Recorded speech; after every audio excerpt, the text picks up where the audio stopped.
this meeting to order. Sorry. Okay.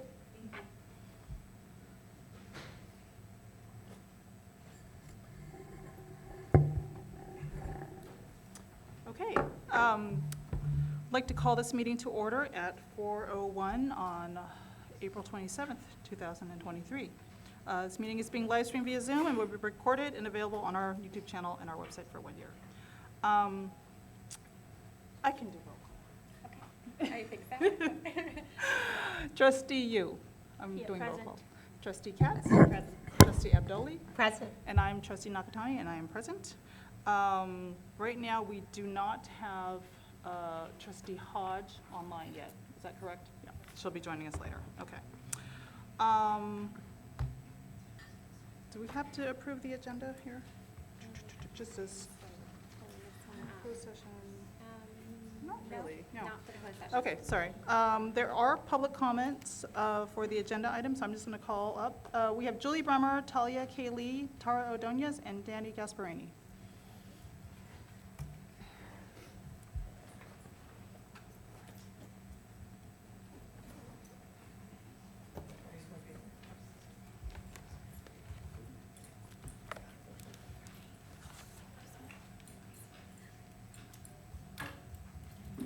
Hi. Do we just slide it? Yeah, just slide it. Okay. 3 minutes. They can do, are you doing 3 minutes total? Oh, okay, that's fine, yes, thank you. Thank you. Speaking collectively in a group on behalf of a number of people, or the board can. Thank you very much for doing that. But it's less than 10 minutes. That's okay. Good afternoon. Thanks for having us. I'm Talia Kaylee. I teach kindergarten at Old Mill. This is Danny Gasparini, who teaches 5th grade at Strawberry Point, and Julie Bremer and Tara Ordonez, who teaches 1st grade at Etta McGuire. We are all here to stand up for our students, what our students deserve, the best teachers and learning conditions possible.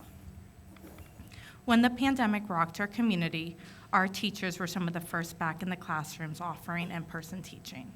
For many of us, that meant limiting our time with our loved ones, limiting our experiences outside of school to mitigate risks, spraying tables down multiple times a day because our public health officials weren't 100% sure of how the virus survived, what it could survive on, and for how long.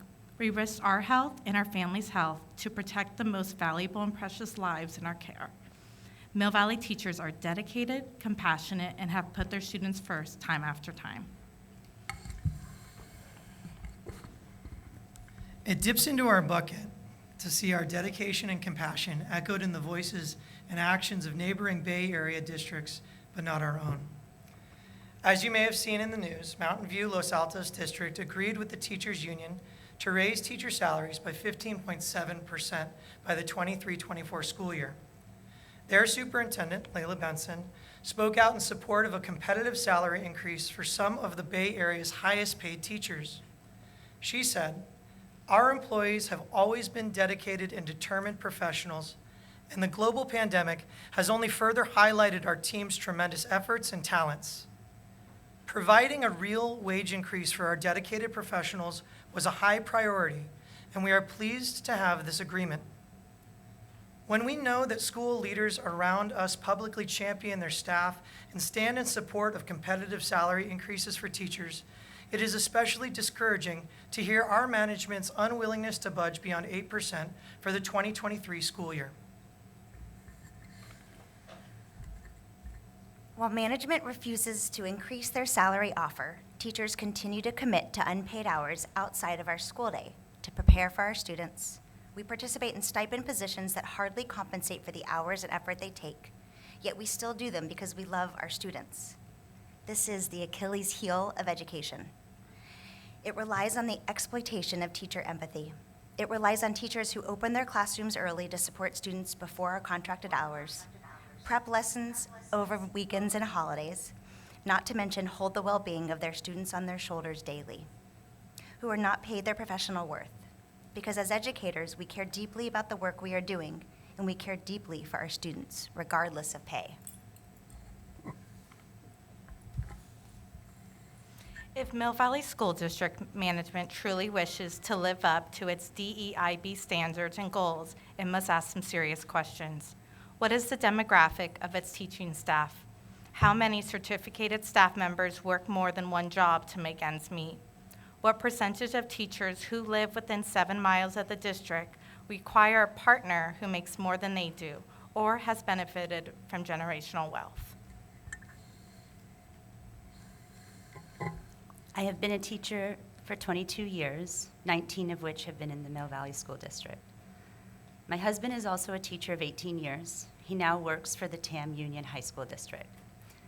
We moved to this community 13 years ago when our landlord, a former MVSD board member, sent out an email to the entire district staff announcing that she had a house for rent in Mill Valley and that she only rents to teachers because she wants them to be able to live in the community in which they work. We, by this grace of luck, have been living in Mill Valley ever since. What I'm about to say is and has always been deeply embarrassing to me, but it seems important to mention. This well below market value housing option is the only reason we have stayed in Mill Valley. We have never been able to afford living here. We have struggled financially through the last 13 years, and it has often been incredibly challenging. As 2 full-time teachers, we took on tutoring jobs, catering jobs, started a summer camp, and more. And we have consistently lived in debt or paycheck to paycheck until 2 years ago when all 3 of our children were finally out of daycare. The daycare provided us a need-based scholarship that ranged between 50 to 75% for the 10 years our kids were collectively there. We have also received need-based scholarships for different sports for our children. We are still just able to breathe. A few years ago, they opened low-income housing in Corte Madera. We went to apply and were $1,000 above the gross annual income guidelines for low-income housing. This is 2 full-time teachers with master's degrees and an enormous amount of experience. We don't take vacations where we fly, we drive, and we most often camp because it is cheaper, and you don't have to rent a car once you get there or find a house sitter for your dog. When we teachers stand before you and ask for a cost of living increase, we are not doing so to make huge amounts of money. No one enters this profession with that being their goal. This profession is a calling, but we need to make a living wage to be able to attract and retain teachers who are able to afford living in this area. Comparing us to other teachers in other districts who are also having a difficult time making ends meet and affording to live in the Bay Area doesn't mean that we are getting paid enough. I implore you to consider giving us a salary increase that helps balance the impact of inflation. Gas, food, rent, and clothing costs have all increased significantly over the past several years, and our salaries should keep pace with this. Teacher salaries have been stagnant over the past years. And this is not a money problem. This is a priority problem. An 8% raise is not reflective of our professional worth. It does little to match the cost of living increases and inflation that have penalized our paychecks for years. And it perpetuates gender pay discrimination. District management has the opportunity to be a change maker, to pay its teachers commensurate with their professionalism, expertise, training, and years of service. We cannot lead if we are simply following in the footsteps of Larkspur, Corte Madera, Kentfield, Miller Creek, or Reed. At the last 3 board meetings, you have heard from many Mill Valley educators on topics of class size, prep time, aid time, and compensation. Rather than try to think of another way to express, we want to quote some of our very wise coworkers on these topics. While it might not seem to be alarming to you if we have a few opening to teaching positions in August, put yourself in the shoes of a 6th grader who's in a new school and has had a rotating cast of teachers, many of them substitutes without a teaching credential. I wish we could fix the nation's teacher shortage right here in this room, but we can't. What you can do is pay Mill Valley teachers a salary that helps to retain and attract the best teachers in the county. Danielle DeBa. The larger the class size, the less personalized the student experience. The larger the class, the fewer the teacher-student contacts are during the school day. The larger the class, the greater the focus is on management, and as a direct result, the type of instruction, intervention, and extensions that you can provide is limited. Please keep our class sizes small. It is what is best for our students. Kate Kelman. Prep time and aid time are important factors in our working conditions. It seems important to point out that our working conditions are our students' learning conditions. Don't all of our students deserve the best learning conditions possible? Jennifer Foskett, Anna Curtis, Karen Engel. In summary, our district has earned a well-deserved reputation for academic success, as evidenced by our high test scores and recognition as a district of the California Distinguished Schools. This achievement is not an accident. This achievement is due to our overachieving commitment to the field of education and our ability to attract and retain the very best teachers who inspire and challenge our students to reach their fullest potential. Beyond our students and families, teachers are our most valuable asset. If you want us to teach them, protect them, coach them, soothe them, and nurture them, nurture their minds and souls and take a bullet for them, then we ask you to trust us that we know what is best for Mill Valley students.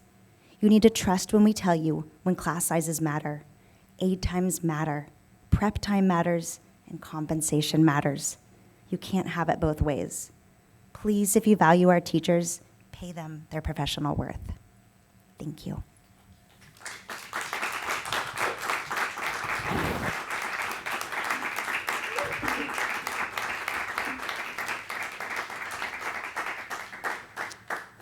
Thank you. Thank you. Erin Fraser is also on the list, but I don't know that she's still here, or did she leave? Oh, sorry, Erin. You mentioned having to leave, so I wasn't sure if you did. My name is Erin Fraser, and I am the MBTA co-president as well as lead negotiator. I wanted to say that have a really good turnout here today, and I know there are many, many more people, part of our bargaining unit as well as part of the community, who are strongly in support of MBTA's bargaining proposals. We have asked for our supporters to come to the 6 p.m. board meeting. When the agenda comes out, you have a timeline, I understand all of that. So we make plans ahead of the agenda coming out. So our plans were to come at 6. So you can, I hope you will go into closed session knowing that beyond the people you see behind me right now, we have many, many more supporters of our proposals, and we would really like them to be considered with the weight of that support. I also sent a slideshow that I would like to give at the 6 p.m. board meeting as part of the MBTA update. I've never been told of limits on the MBTA update in the past, so I hope you will consider allowing me to give that presentation. We are limited in our ability to talk to the board about our proposals and the rationale behind them. None of you want to violate the Brown Act, neither do I. None of us want to break labor negotiations rules, so it really is our only opportunity to come and speak to you about our proposals. So please consider that piece. I'm not asking for a back and forth. I'm not trying to negotiate away from the table with you. I'm simply trying to tell you the rationale for our proposals in an open and honest way. So please consider it. I will send you an abbreviated version from Julie's computer because I don't have mine right now.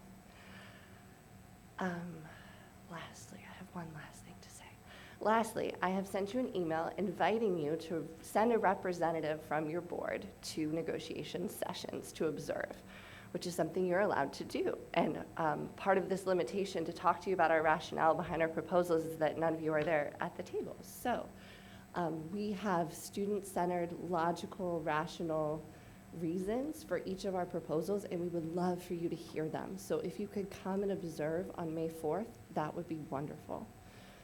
Thank you so much for your consideration. Thank you, Erin.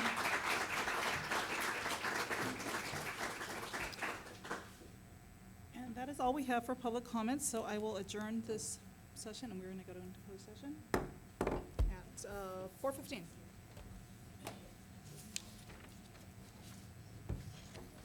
Can you hear me? Are we going yet? Okay. My name is Simone.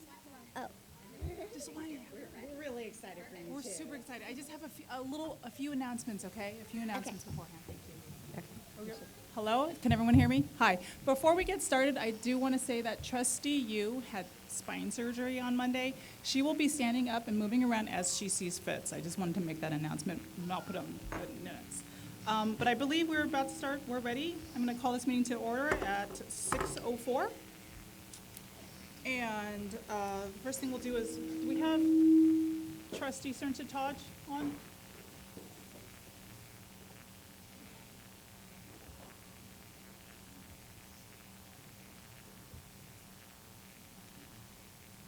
She's there. Trustee Hodge, can you hear us?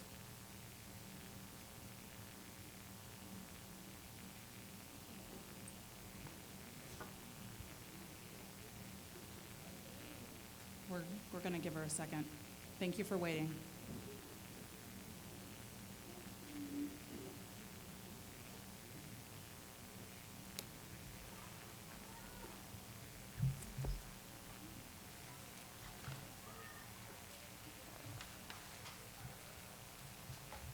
Okay, I'm going to, You can call her into the role. okay, when we'll she call her arrives. into the role. She's there, but she can't hear us, is that right?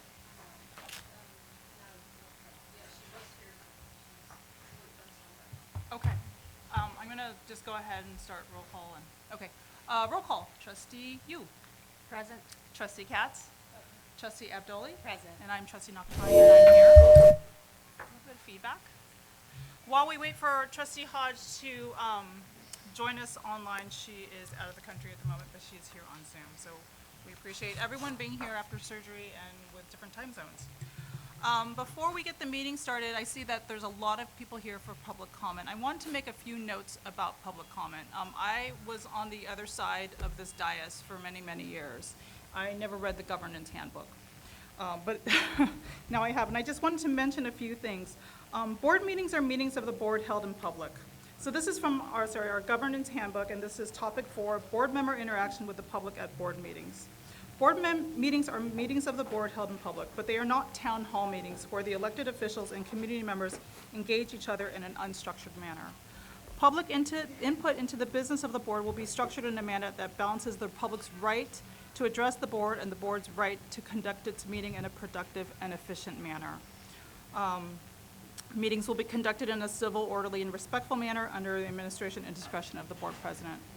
A maximum of 30 minutes will be allocated at the beginning of the meeting for public comment and on agendized and non-agendized items. It looks like we have clearly a lot of speakers. We have anticipating we are going to have a lot of speakers. Board President Cernsa-Taj reached out to MVTA and asked if they can consolidate their comments into a 10-minute segment, and they have so graciously done so. So thank you very much, MVTA, for accommodating that. I see in my list here that there are a lot of people from Edna McGuire commenting on class size, and I would highly suggest for the to hear all kinds of perspectives, to maybe confer with one another. And I could read the names of who's here if you want to confer with one another. But we would appreciate if you could confer with one another, consolidate your comments into 10 minutes, maybe put your best 4 or 5 comments forward. You then can stand along with your designated speaker if you have the same comment. It's actually, we feel that that pacing gives us the chance to listen more thoughtfully, rather than just having speaker, cutting your time down and not giving you the proper time that you want to address us. So I'm just going to read the Edna McGuire speakers, and maybe you can get together and do that. We have Charlie Vaughn Griffith, Anushka Deese, I don't know if I said that wrong. I said that right, I'm sorry. Scott Ellison, Christy Atkinson, Patty Robbins, Alex Duvall, Sarah Davis, and Mitch Joe. Good. We are on signal. Want to read that? Yeah. So, and lastly, in our board governance handbook, if comments or concerns are specific to a past board decision, the board president will confirm that the board stands by its decision. Just wanted to reiterate that. And we have one thing to report from closed session. Yoon-hee Yu made a motion to deny the appeal for interdistrict transfer. I seconded the motion, and all 4 members present voted unanimously. So now we are going to go to approval of the agenda. Could I get a motion to approve the agenda? I'll move to approve. Second? Second. Since it's a roll call vote, trustee Sternsick Todd, is she back with us yet? Okay. Okay. All right, thank you. Trustee, you? Approve. Trustee Katz? Approve. Trustee Eproli? Approve. Trustee Nakapani and I. And we go straight into, thank you, students from Tam Valley. Thank you for waiting. All right, welcome. Welcome, families. We're so glad to have you all here today and this great group of students. I had the pleasure of visiting their classroom just last week, and we talked about some of their ideas and concerns for us becoming more environmentally minded and making better decisions. And so I was thoroughly impressed with their ideas. And I heard even from Ms. Boeri today that they've already done some surveys of their classmates, and they're going to continue their advocacy. And so this started with Simone and Lucas, who wrote a letter to myself and to the board asking us how we could hold our lunch providers more accountable for green practices. And so today we have Simone and Nathan here to read to us some statements that they prepared and tell us their ideas. So first, Simone, would you tell us what was the inspiration for the compost crew? So the compost crew started this year when my class saw a photo that my teacher took of Miss Betsy, our garden teacher, with her head in the compost bin. Miss Betsy was sorting the trash from the compost because kids didn't know how to compost. We decided we needed to help solve this problem, so we created the compost crew. We work with our 4th grade buddy class to teach kids how and what to compost. I noticed a lot of trash all over our school, and I want to help. We have lots of kids that want to help. Compost crew now has a few 1st graders, lots of 2nd graders, and some 4th graders as part of the crew. Thank you. Thank you, Simone.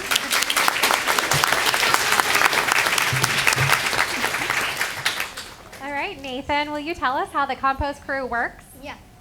I am in 4th grade at Tam Valley School. This is how compost crew works. Compost crew members stand by the trash cans at lunch and help kids sort the trash from the compostable materials. Crew members use 5-gallon buckets to collect the compost. When everyone is finished with lunch, we take the buckets to our school garden. Then we dump the compost in compost. Then we dump the buckets into the compost and take the compost bins to the hose. Then we pour the buckets into the beds and bring it back to the compost stations. This process repeats daily except for Fridays. On Fridays, we leave the buckets in the garden, and on Monday, the bucket brigade sets the buckets up for a new week. As garden guru, it is my job to turn off the hose, tie up the compost bin, and lock the garden. This is how we've reduced waste at Tam Valley. Thank you.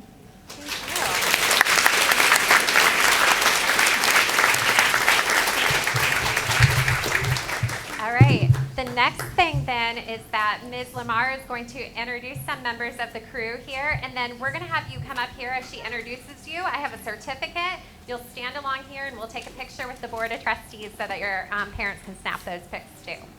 Simone and Nathan, would you please come up first and you can grab your certificates in front of you. Okay, so I'm so proud of this compost crew, and thank you to Lori for starting it and seeing a need at Tam Valley. So I'm going to start with Lucas, who also was the one that wrote the letter with Simone. We have Will, Ella, Matilda. We have Annika, Grace, Edie, Henry, Alexis, and Riley. Matthew and Eve and Arthur.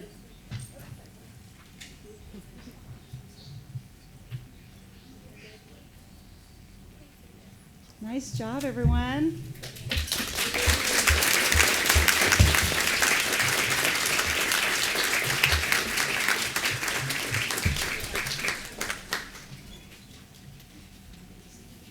All right, and then we'll invite their teachers and Mrs. Lamar and anyone else from Tam Valley to come for the picture too. Can you change this way? That way you get to the end of the picture. Or come in front. Yeah, why don't you squat a little bit in front?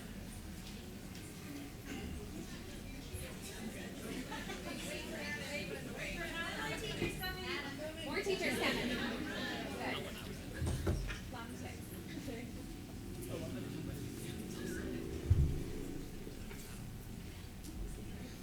All right, let's give them a round of applause again.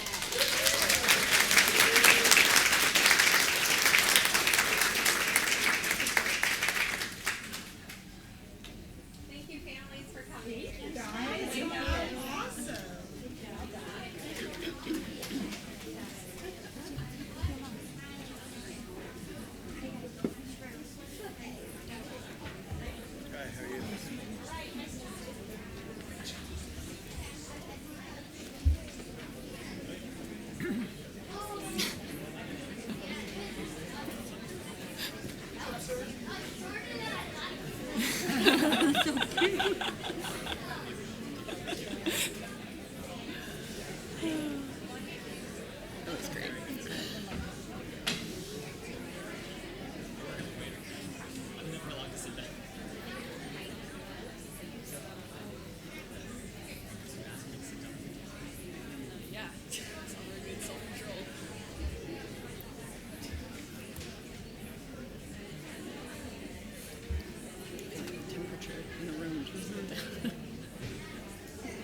Is this better? Can you hear me? Okay. Thank you, Tam Valley families. There are a lot of empty seats in the front, so I encourage everyone to come fill in the seats in the front if you'd like, please. One item that I forgot to mention during public comment is there were some requests to move public comment earlier in the meeting. This is the first time we have put estimated time slots on our agenda. And because of that, we feel that there may be people coming, within an hour or something to make more public comment. So we're going to stick to our agenda. We are learning. We are trying to figure out the best way, constantly, the best practice to move forward when we have public comment. Thank you. I'll turn it over to Dr. Berman.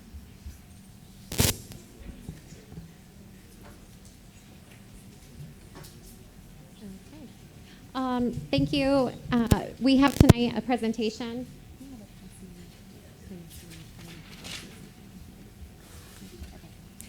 Our first presentation tonight is from CFAC, which is our Financial Advisory Committee here in our community, which has been incredibly helpful to our district for quite some time. It is a superintendent-appointed board. There's more information on the website about that. And Stephen Egley is here today to present to us, and we'll give you a little bit of background about the committee and then some of the information that they have worked through in the last couple meetings as community members. Stephen, welcome, and thank you so much for your time. Thank you. Appreciate the opportunity to speak to both the Board of Trustees and to the community at large and talk a little bit about CFAC and what it is. The Community Financial Advisory Committee, as Superintendent Berman says, is superintendent appointment, has a number of members from within the community with professional experience applicable to financial management, investment, and accounting and other things relevant to help give an independent look at the district's finances, focused on the medium to long term rather than the short term. And we have, as an independent body, the ability to take a different view than the district on certain financial matters where by law we're required to make a certain assumption where that may not be actually relevant to what reality is. And so on the first slide here, it says the mission of CFAC is to advise the superintendent on matters relating to the long-term financial health of the district. It talks about our role, and really we collect information, we analyze information, and we provide analytical outlooks and support to the district, both to Dr. Behrman, to Dr. Rollins on the business side. What we do not do, importantly, is we do not make policy. We are an advisory committee. Policy is the purview of the Board of Trustees and executed in the implementation by the district. We are a sounding board and a provider of information, but we do not make policy nor suggest a course of action. We also contribute to outreach on district efforts. So when there are supplemental parcel taxes and other things historically, we have educated the community on the financial impact of a supplemental parcel tax or the expiration of a supplemental parcel tax or a bond measure like we recently passed in the district for schools. So we consult on those long-range financial aspects of the district as well and serve as an education vehicle to the community to provide independent analytics. Others are welcome to join us in CFAC. The district, when there is an opening on CFAC, will post it and welcomes applications, and they're reviewed both by the district and by the members of CFAC. We do appoint our own chair, which is Hallie Marshall, and a recent transition from John Curtis. And we're all volunteers, and we spend a fair amount of time working with the strong group of professionals and trustees that we have in the district. Myself, just a little bit background on me. I've spent the last 20 years as an investment banker focused on financial institutions, and before that, I worked for the U.S. Treasury Department doing banking, regulatory policy, and economic analysis, and have an MBA from Berkeley, and I've been a long-time Mill Valley resident and a Tam Valley and Mill Valley Middle School parent. Going to slide, I lost my numbers on this, the pie charts of the revenues and expenses.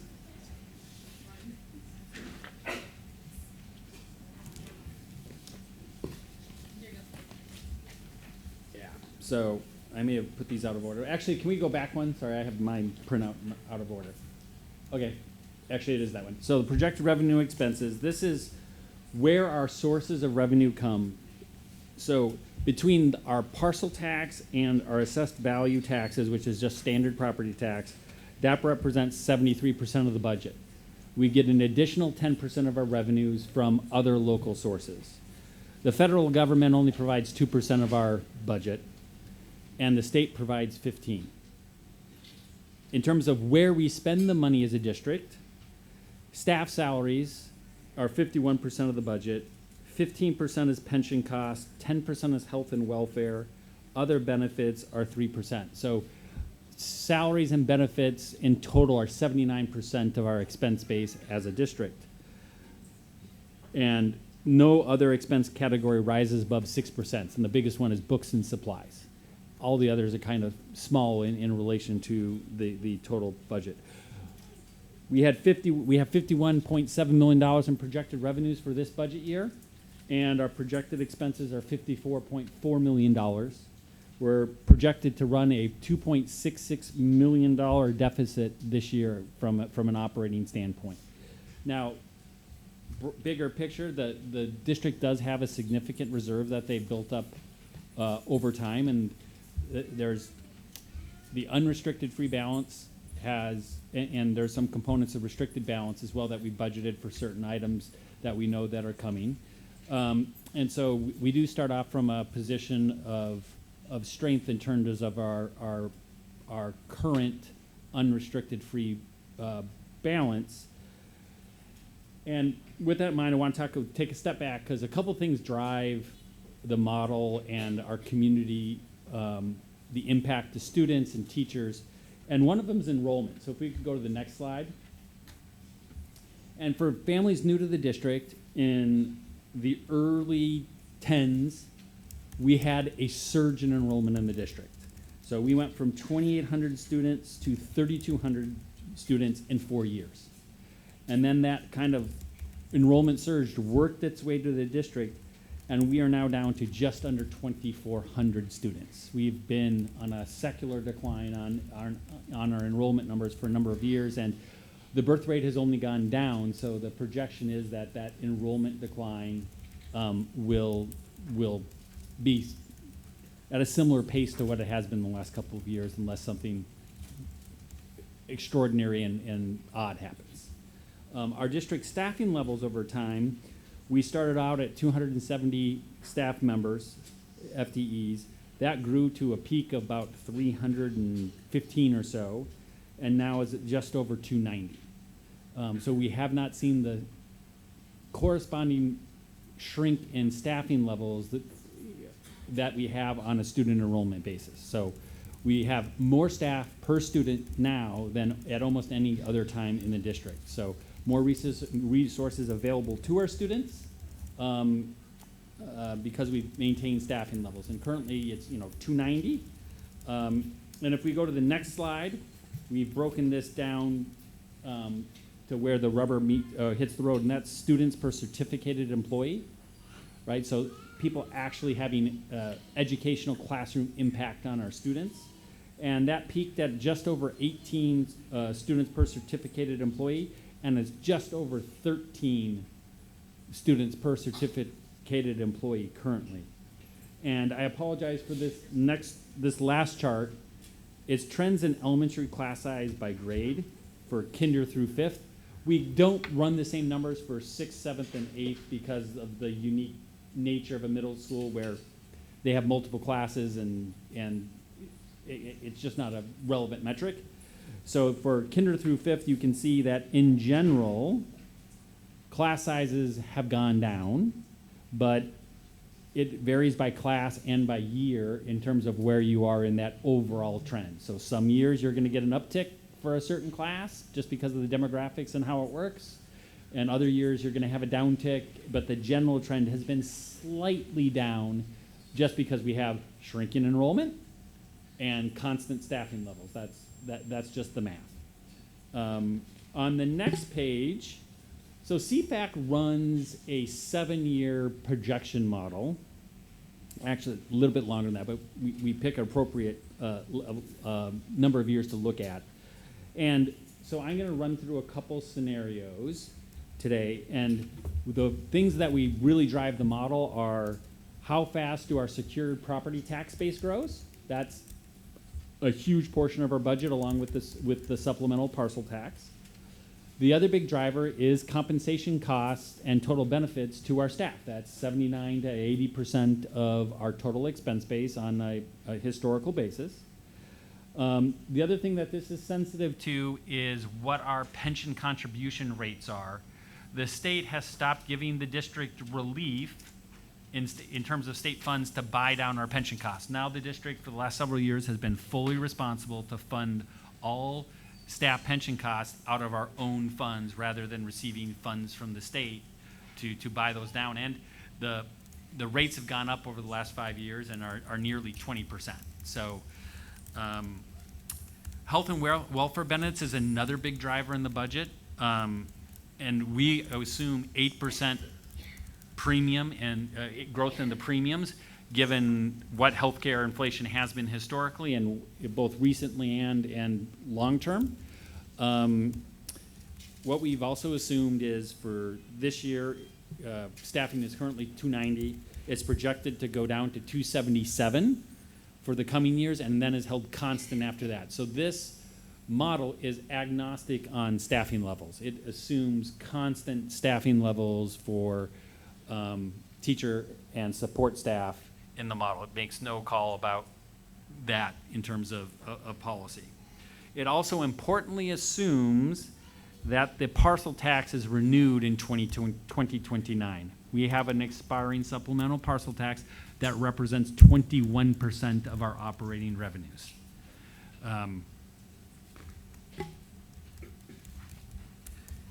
So on page 8, what we've done here is we're varying two variables in this analysis.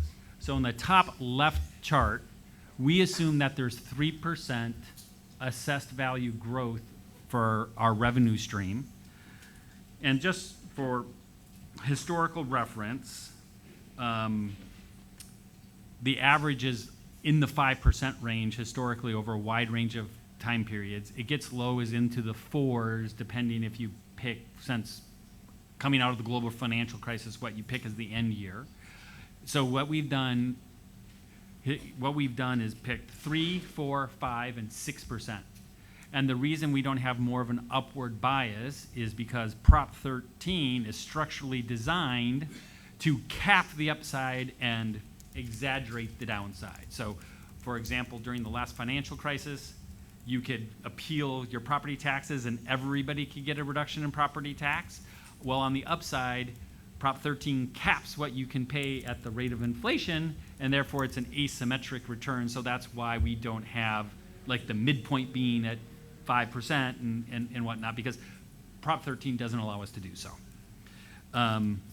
So if we look in the top left-hand box, and we'll just assume that we grow property taxes at 3%.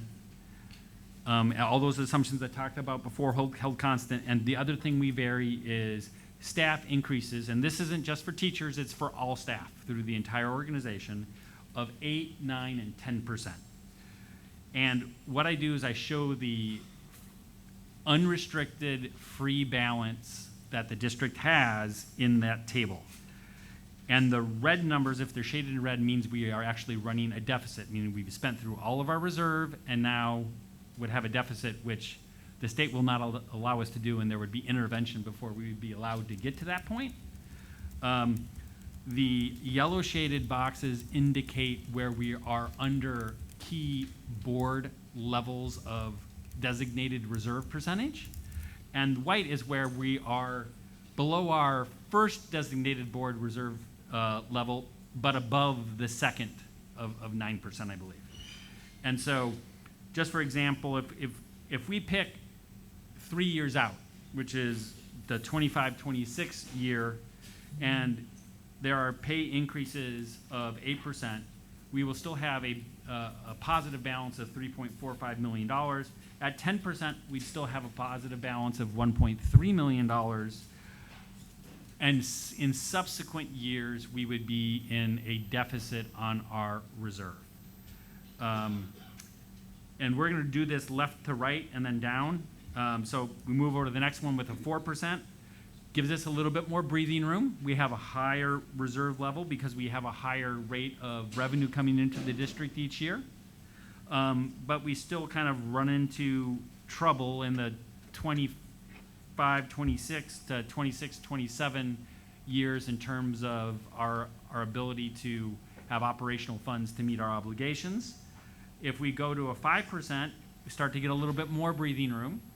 And at 6%, kind of keeps us clear through 25, 26, and we really don't run into trouble, where the state government would step in and take action until 27, 28, and 28, 29, right? So there's a little bit more breathing room depending on the revenue. So one thing I'd like to point out, just for clarity's sake, is the 8, 9, and 10% increases are on top of normal step and column, right? So teachers would get step and column increases plus this 8 or 9, 10% on top of their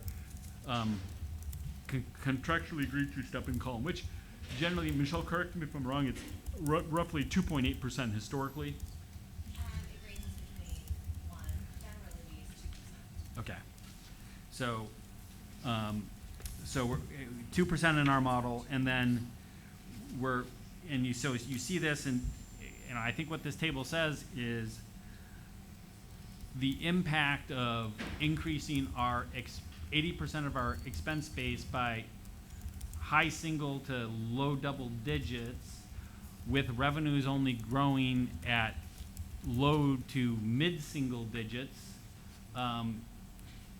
even if it's only that 1 year, and then we go back down to 3%, there's a compounding effect on that 10% growth that gets carried through in the out years. So think of it this way: the district's running currently a $2.6 million deficit for this year.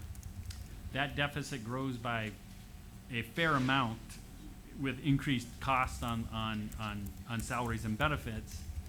And so it grows and then it compounds over time. So 2.6 million plus the incremental cost of each of these pay level raises, only partially offset by the growth in revenues, and you start to spend down your reserve quickly.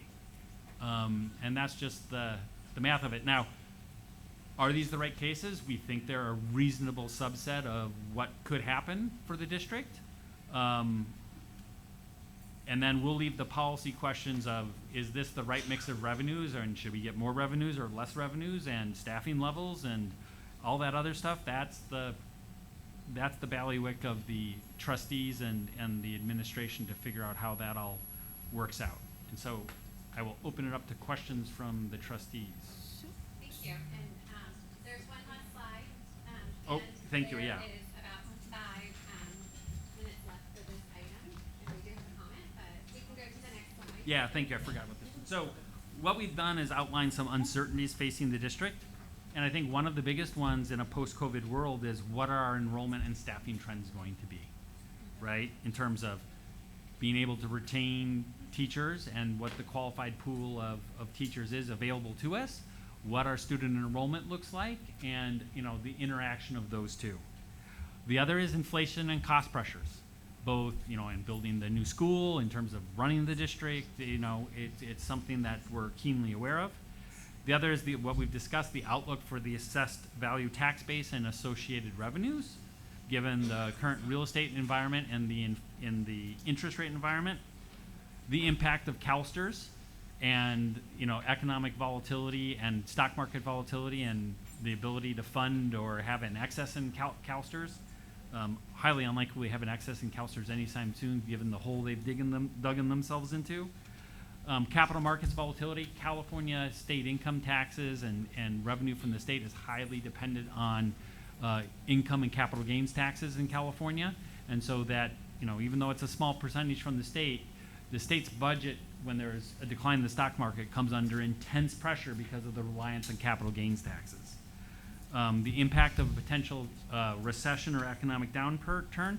And then the one that I want to highlight, it doesn't show up in these numbers because the cliff is off the page, but if the parcel tax is not renewed in 2029, you can add a deficit for the next year of an incremental $10 million, because that's what the parcel tax is. It's roughly, of our $52 million budget, it represents 20%, so pretty easy math. So, and the partial tax, just for education, it requires 66% plus 1 vote in order to pass. It's not a simple majority vote requirement to pass.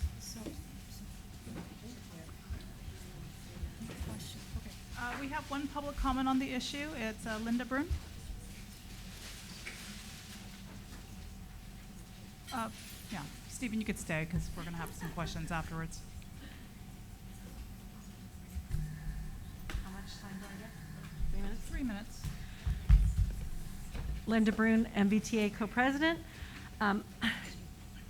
Over the years, CFAC has presented multi-year projections that show that our district reserve and actual fund balances will be depleted. And I've been saving these reports when they were made public since 2010. So we want to express our concern about the board's over-reliance on these reports, because I just wanted to give you a few examples of the projections from the May 11th, 2011 CFAC report. This was their base case projections. For 2013, the ending fund balance was a negative $5 million, but the actual fund balance was over $8 million. 2014, projections negative $9.3 million, Actual fund balance, $9.9 million. 2015-16, projections, negative balance, almost $14 million. Actual fund balance, $14 million. 2016-17, ending fund balance, negative $18.5 million. Actual fund balance, $14.9 million. 2017, ending fund balance, negative $23 million. Actual fund balance, over $16 million. And in 2018-19, ending fund balance projections by CFAC was negative $27,972,537. The actual fund balance was well over $19 million, which was a 40% reserve. So management also wants to save for a rainy day, but we just experienced one of the most terrible storms, the pandemic, and we actually grew the reserve.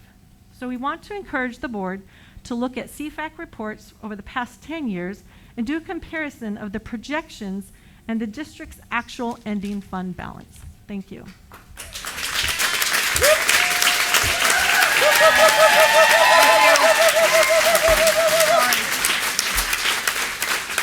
Sorry, we want to give our board time to address Stephen. Thank you. So I have a question on this projected MDSD revenue and costs. You're showing deficit of $2.7 million. Does that deficit hit our general fund or does it hit other fund? As I understand it, we have a couple of restricted funds. I don't know how many pockets they are. I just learned of a new one where that funds the deficit here. So are we looking at things on an apples to apples basis? We do have designated reserves that can be used to address components of the deficit. Yeah. And CFAC models that into spending those designated reserves down first before we hit the remainder of the unrestricted fund balance. So our analysis includes, in the projections, includes the spending down.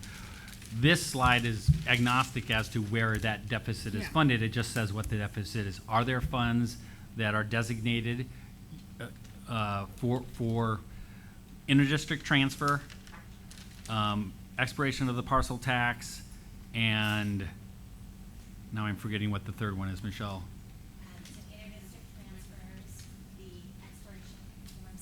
Interdistrict transfers, the expiration of the supplemental parcel tax that expired June 2020, as well as pensions. Thank you. It's the pension allocation we made because of the ramp up in pension costs. So those all on the table I showed, those are all net of the spend down of those designated funds. So if you're looking at currently the amount of deficit that will be funded by our general fund, can you tell us, estimate how much that would be? Because to me, that's more of the relevant question instead of saying we have recurring deficit of 2.7 million that's going to hit us. This number right here will spend most of our designated reserve money. Okay. And so, okay. Yeah, I just want to get an understanding. I don't want to think that it's 2.7 million deficit plus 3 million extra for next year. Therefore, we're hitting our general reserve by 5.6, but it's going to be more like the additional salaries will just hit our general fund. Yeah, I think this spends down most of the incremental designated reserves, and the following year would almost be dollar for dollar out of the general reserve. And how often do we get these special funding? It isn't special funding. It is we designate an existing portion of the reserve for these funds. The reserves weren't built by the incremental receipt of additional funds, but a reserve of existing funds, excess funds that we had as a part of our past financial prudence. So my final question, I learned of a new fund called Prop 40 Fund, and there was a whole bunch of money we received from the state regarding, COVID aid and all that. Do we get them regularly, or is it just one-time thing we don't expect to see? So I can clarify that. So what you're speaking of is Fund 40, which is a capital outlay fund that is not used for the general operating fund.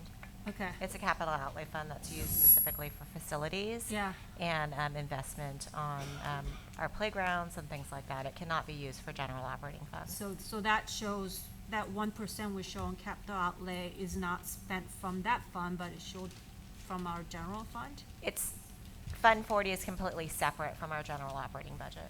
But more importantly, I just want to know, do we expect like these one-time funding to come from the state or other resources on a regular basis, or do we not get them all the time? For Fund 40, I would say the funds that we recently received were from the 2000,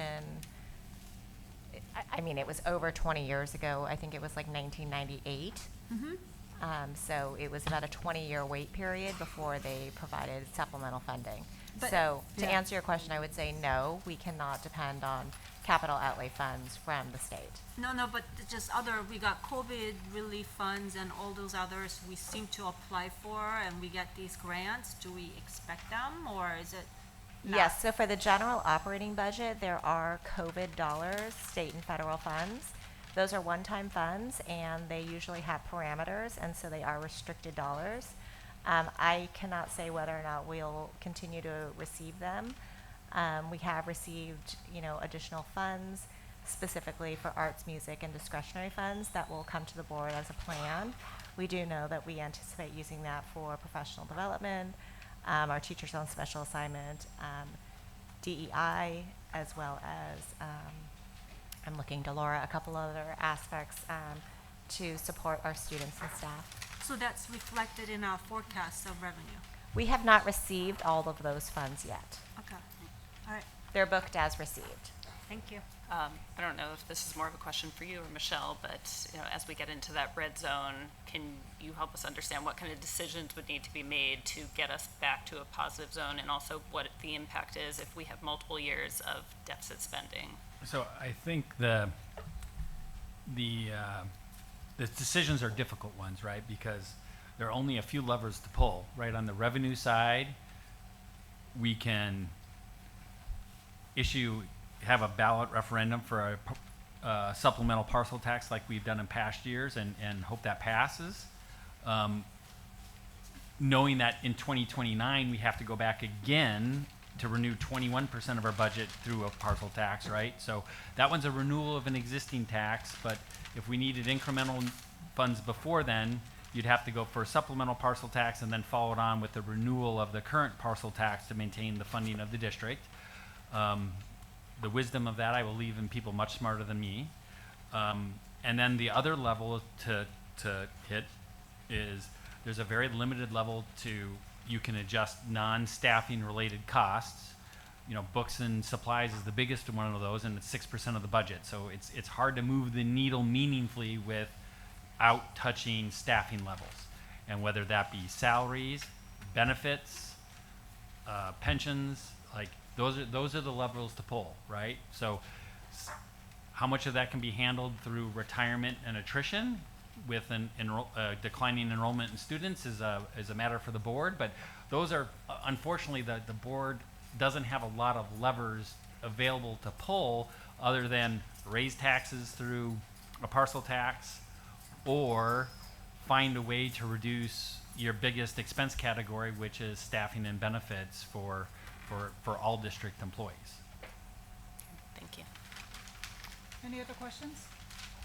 I'll just say thank you. I know as a volunteer group, you guys spend a ridiculous amount of time on all of this, and our district has long benefited from excellent financial status, and you were instrumental in encouraging a lot of our community that might be less willing to spend to support Measure G, so we really appreciate your support of those types of efforts.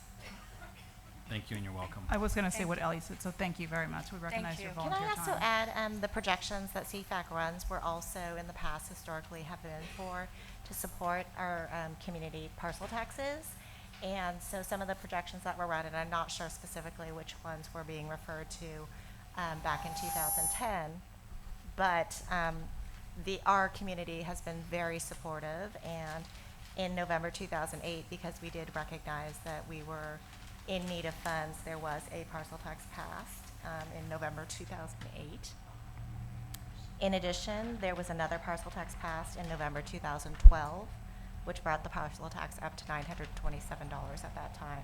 And then in addition to that, when we knew that we were growing out of basic aid, and our community again supported us and provided a 12-year tax in November 2016. So I know that many of the communications that CFAC provides is in support and a communication way to show the shortcomings in terms of the need for community support. And so we do appreciate those communications, and as you mentioned in one of your first slides, the outreach that the Community Financial Advisory Committee does in order to look at our long-term fiscal solvency to ensure that our school district is in a strong financial position.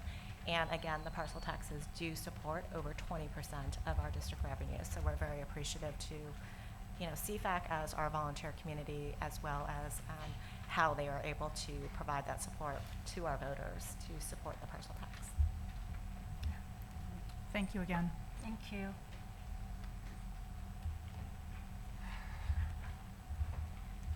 So next on the agenda, we have Aaron. Who's going to be doing a special ed presentation.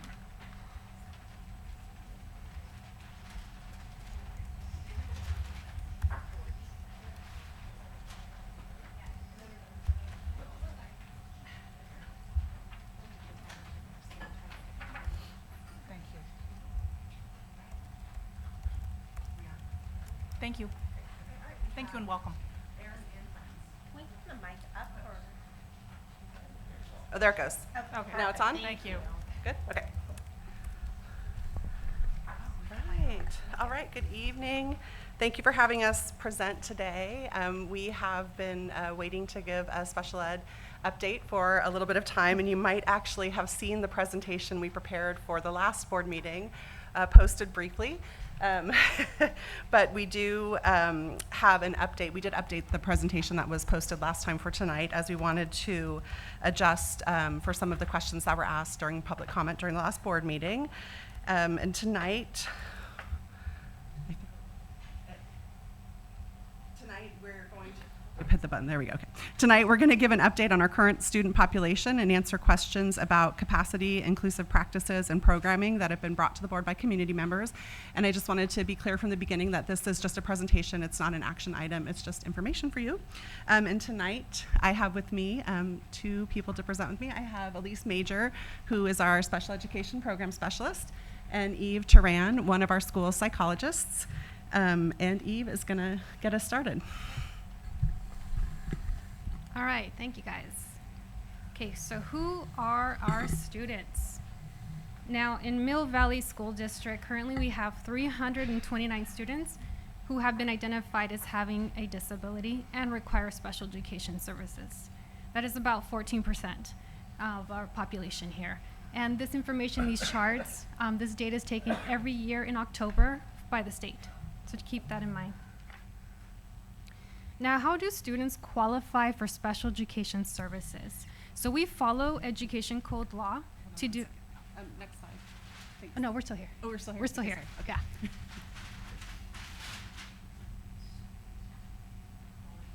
One more. Okay, one more. Next one. One more.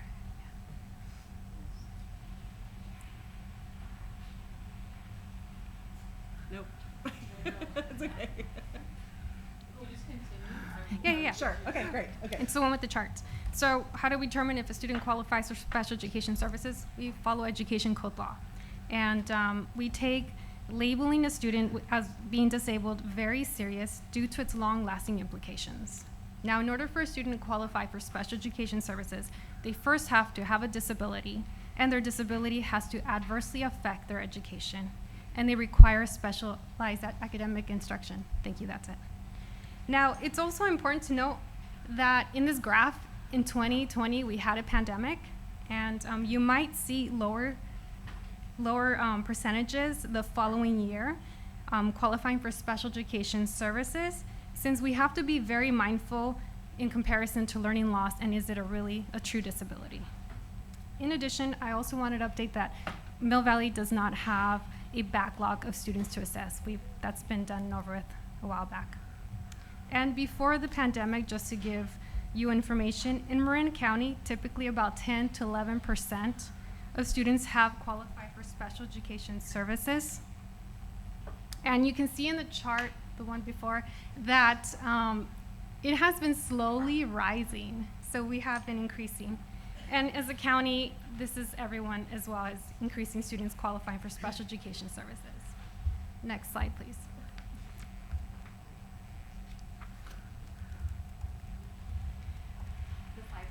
Yeah, okay, great. So, based on the data, how many kids have qualified for special education? Now, students must meet one of the 13 categories. In our categories in Mill Valley School District, we have 36.8% of our students have qualified under the category of speech and language impairment. It also includes in students with articulation disorder. This number is common nationally, so it's not new information. The second category highest we have here, 26.8% of our students have qualified under other health impairment, which includes anxiety, depression, attention concerns that adversely affect their education and require special education services. Next up, 19.9% of our students have qualified under the category of a specific learning disability, which includes reading, writing, math, and also known as dyslexia, dysgraphia, etc. Now, 10.9% of our students have also qualified under the category of autism. Now, the smaller categories, you can't really tell in that graph, we have about 4 students or less that have qualified under the category of intellectual disability, hard of hearing, deafness, and or traumatic brain injury. Next slide.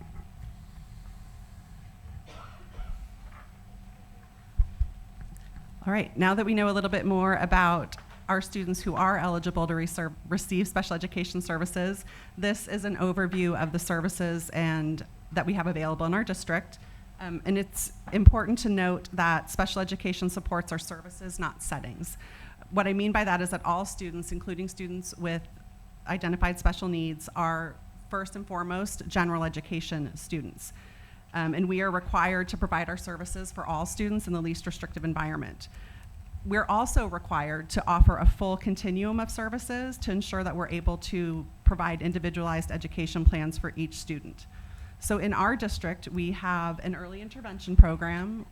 All school districts are required to provide special education services to eligible students who are ages 3 to when they would be eligible for regular kindergarten or TK, now that TK is back. And so we have that program in our district. At all of our schools, we have kids who might receive designated instructional services, such as speech. That's why you see that speech percentage so high, because there's a lot of kids that might just have an articulation disorder, and they're seeing a speech therapist to correct that. And then historically, I want to talk a little bit about specialized academic instruction, which we also have available at all of our sites. Historically, we've described services provided by special education teachers in 2 categories: resource students or special day class students. And that is, that's like antiquated nomenclature now, because now any service provided by a special education teacher is considered specialized academic instruction. And those terms, resource and SDC, or special day class, came from a time where we classified students based on where they spent the majority of their day. So if you spent 50% of your day or less in a special education setting, you were a resource student. More than 50% of the day, you were a special day class student. But those terms don't exist in Ed Code anymore. Now it's just specialized academic instruction that's provided to students. So a student might have specialized academic instruction and work with a special education teacher just for one area of need. They might have a reading disability and just go to work on some reading skills. Or they might be a student who has needs in multiple areas, and they might spend a greater percentage of that day with a special education teacher, but it's all called specialized academic instruction now, because first and foremost, the kids are general ed students now, and special education is a service that we provide to help the kids access the least restrictive environment, not a setting where we serve kids. So at our elementary schools, we have SAI teachers who can provide that whole range of service to kids. And then at our middle school, the way you'll typically see it is academic support class, where a student might have just one period of academic support where they work with a teacher on their goals, or we might have students who need subject matter replacement, and they might have multiple periods with teachers, and that is the SDC model, even though we don't use that word anymore. Next slide.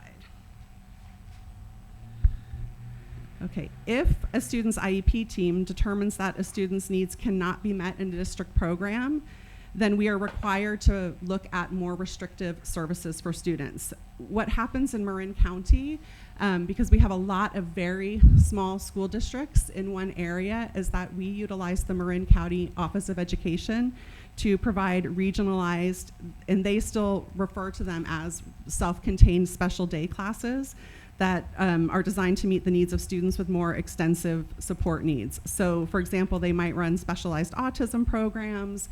They have a therapeutic day treatment program that the whole county can access for kids with more significant emotional behavioral challenges. And these classes, I won't read the slide because you can all read, but these classes are located all throughout Marin County, and all districts in Marin are able to access these specialized classes if they have students that are in need of that.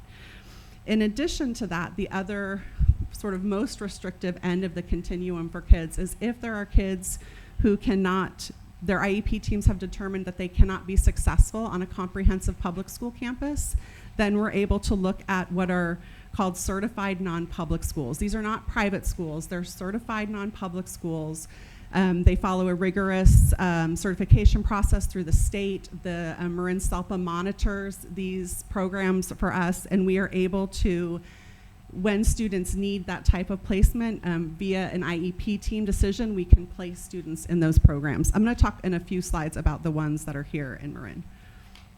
Oh, actually, the next slide. Next slide.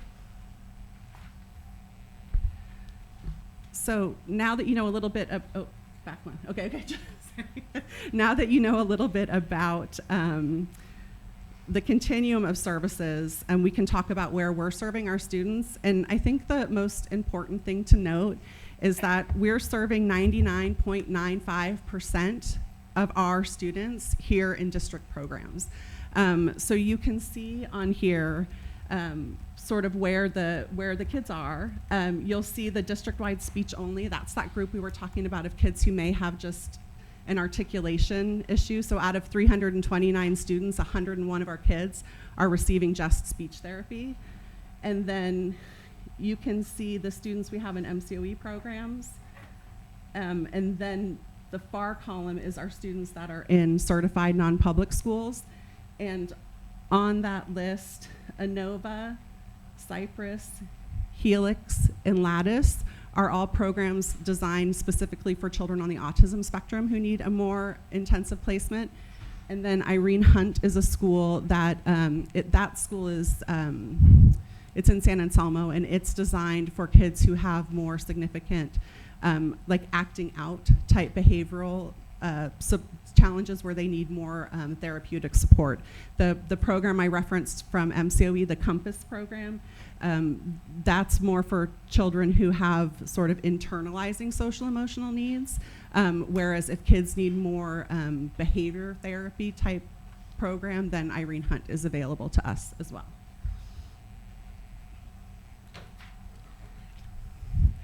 On this next slide, I wanted to just give an overview of how MVSD compares to the rest of the county in terms of services being provided to students in the MCOE regionalized classes. This is public data. I can't add in or share where other districts might have kids placed in non-public school placements, because that's not public data. This is public. And so as you can see, you know, we're utilizing the regionalized classes the least. There is a little bit of a caveat with this because we do run our own early intervention program. So we have our own program. Novato, San Rafael, Ross Valley, and Larkspur Corte Madera run all or components of their early intervention program. The other districts all use the County Office of Education to provide early intervention services for their kids. So that's why some of their numbers are a little bit higher. We are continuing to strive to serve our students and our programs to the greatest extent possible, but still having that continuum of services available for when what we have isn't the right fit for kids and we need to look at other options for them. Okay, next slide. So I know there were questions presented at the last board meeting about potentially offering MCOE a classroom at Mill Valley Middle School. And MCOE, their regional classes, they currently serve approximately 300 of the 4,100 students in Marin County. And what I wanted to give an overview of with this slide was sort of where those classes are located throughout the district. And if you look at the classrooms owed and classrooms offered column that we have, there's a facilities master plan with the County Office of Ed. And essentially there's a formula based on how many students you have in your district that are accessing the MCOE regionalized classes. They have a formula where they say to the districts, based on that, this is how many classrooms we would like for you to offer us in your district, or based on your number of kids enrolled. So as you can see, for us, we owe 1 classroom to MCOE. We offer 3 currently. We have 2 classes at Edna McGuire and 1 class at Strawberry Point. And the other thing I wanted to note was that when we offer classroom space to MCOE, we don't have any, or we don't have much input into what those classes are or who they're there. We offer them the classroom space, and then they are looking at the needs of the entire county when they place programs in districts. So we might have students who are in need of an MCOE program, and even though we have 3 programs in our district, the program that meets the needs of that particular student might not be located in our district, and we don't get to move the classes around to sort of bring programs here for our kids. All right, next slide.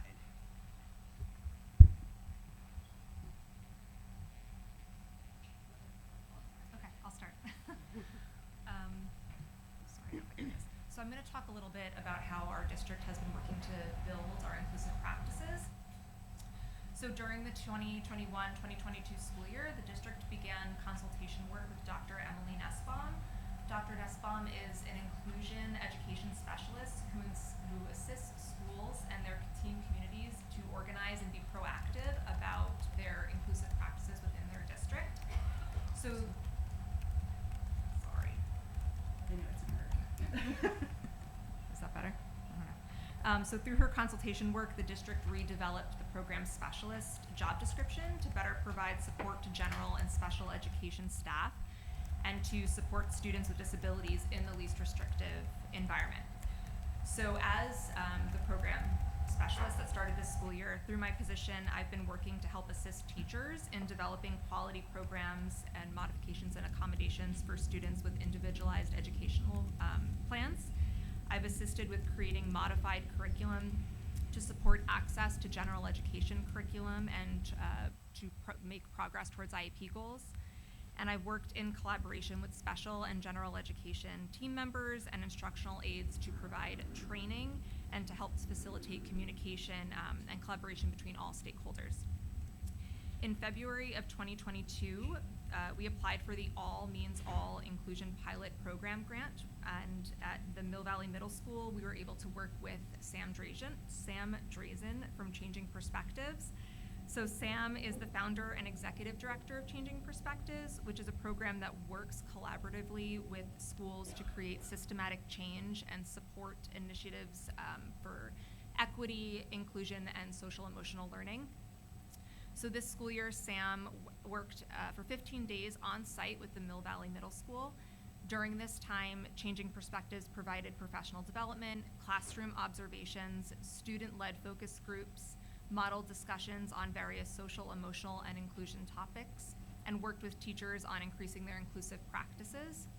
At the start of our work with Changing Perspectives, a survey was administered to the students and staff at Mill Valley Middle School, and this was to gather information on how the middle school community feels regarding their inclusive practices and differentiation. And just recently, a second survey was administered again to the staff and students to kind of have a follow-up to look at our effectiveness of what we've been trying to do this school year, and to help develop goals for our upcoming school year. At the elementary school level, Changing Perspectives provided disability awareness assemblies to promote inclusive mindsets. And we are currently in the process of expanding our work with Changing Perspectives for next school year to include more time at the elementary school sites and within the Mill Valley Middle School. And we're hoping, in collaboration with Changing Perspectives, to establish an inclusion leadership committee across all school sites, and this committee would be run similar to other voluntary committees that happen already at the school sites, with a focus to continue to increase our inclusive practices within the district.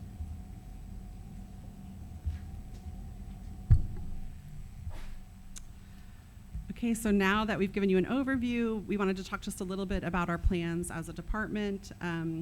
We strive to be current regarding legislation and evidence-based best practices for students with disabilities.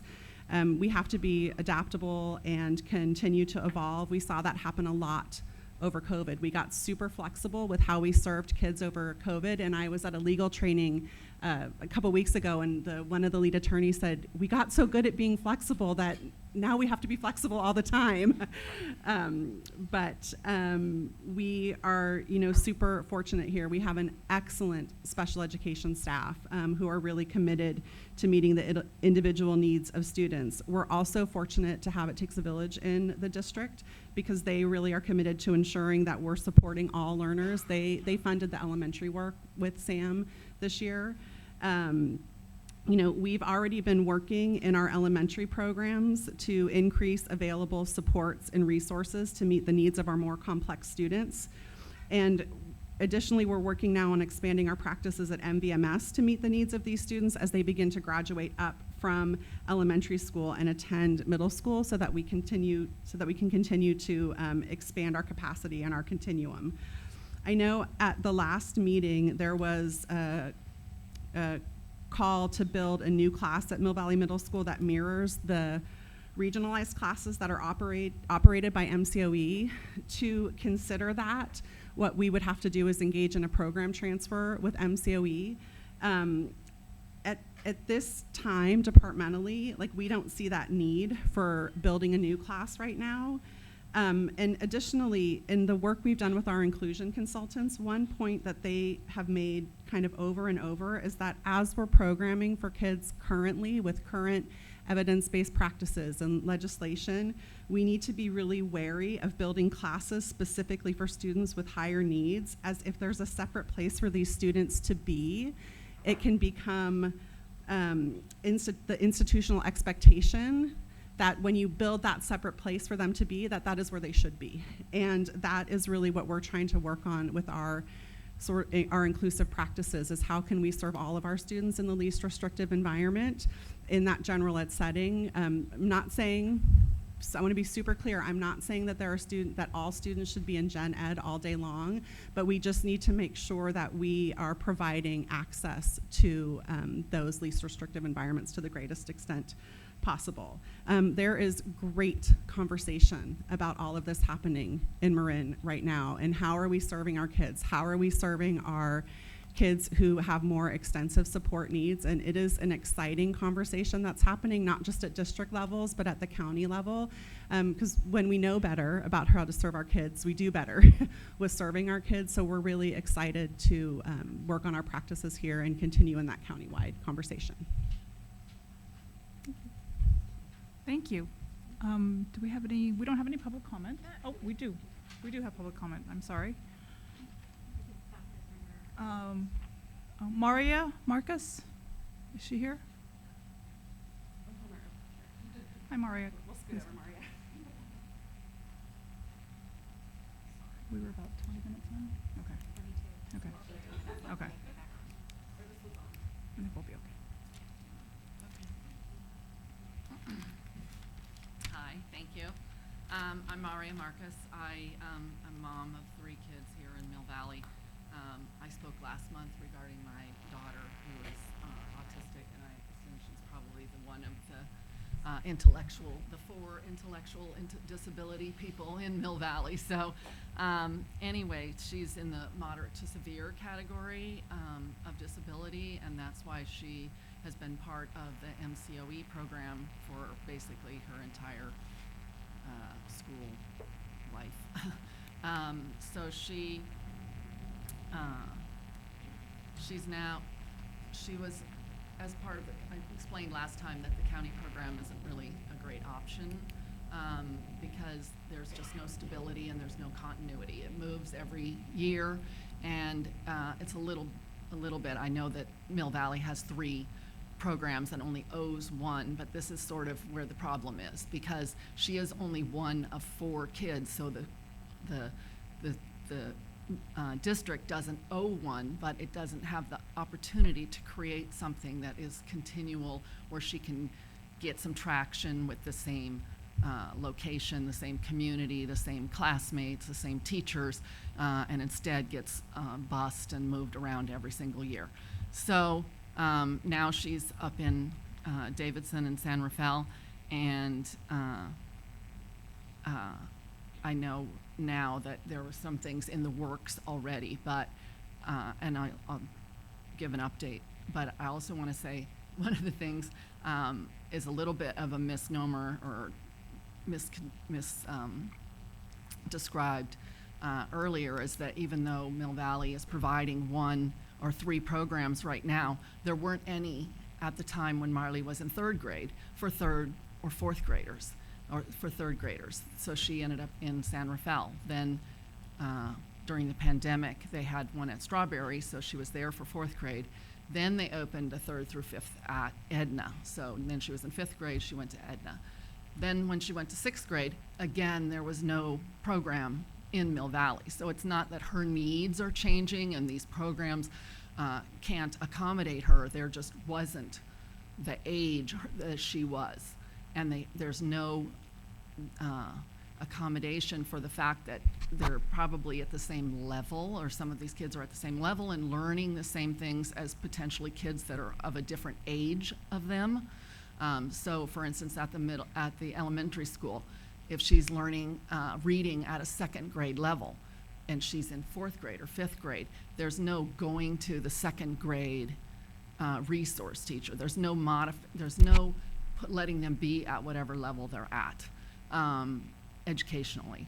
And so they get pushed around and moved around so that they're with their Thank you, Mario. correct Would you age. mind? Oh, we're at 3 minutes. Oh, I'm Sorry. over? Yeah. Okay, I'm sorry. If you I could was just, I a was closing gonna give you- statement. I was just going to give you a quick update. Okay. We did meet with Aaron. I am learning about this potential option there might be for Marley next year here at the middle school, and so we're excited about that. I don't think it's a done deal yet. So here we are again in the spring, and we don't know what's going to happen next year. So it's a little bit of the same story. So I just wanted to give you an update and thank you very and much. Thank Erin also for the work that she's doing on it. So.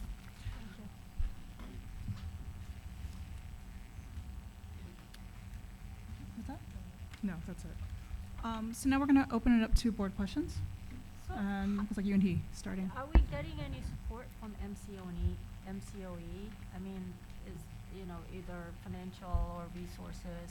How does this work? We owe them classes, we provide them more. I'm trying to understand the dynamics of how we are coordinating things with the county and what's provided and what resources, and do we get any help? When we host the classes, those Yeah. classes are operated by MCOE. So Yeah. they fund the teachers, they fund the staffing, they fund curriculum, they Yeah. fund the program specialists, the administrative oversight of the program. So what we provide in that is the space, the facility space, and we provide access to the campus, to gen ed settings, things like that. But we don't fund those programs. MCOE funds them for the school districts. And when we have students that are placed in MCOE classes, there's a cost to the district. So those classes aren't, and I can't remember about the approximate cost. It doesn't really matter. But when we have students placed in MCOE classes, that's how they're funded, is the district's fund those placements for the kids, because we're working collectively, because we have so many districts that are so small that when you need, like, the autism classes are probably the easiest to talk about because they run a specific model. They run a CERTS-based model, and so those classes are super specialized, right? Like everything they're doing in those classes is based on that model, and most of the districts don't have enough population to build their own highly specialized class, so that's why we work together. It is definitely an imperfect system in the implementation for kids, and that's why I'm super excited about the county-wide conversations that are happening, like how can we serve our most vulnerable students in a better, more coordinated way. Yeah. Okay. Thank you. Can you speak in a little more detail to, like, with the increase in percentages of kids needing special education support, what some of the things you're proactively doing and where you anticipate this going with what you'll be doing at both at the elementary and middle school levels to get ahead of that? Sure. Yeah. I'll try that one. So we're not the only school district seeing an increase of students qualifying for services. Everyone has, unfortunately. It's just like a combination of learning loss, the pandemic, how we're seeing more students with anxiety disorders affecting their education.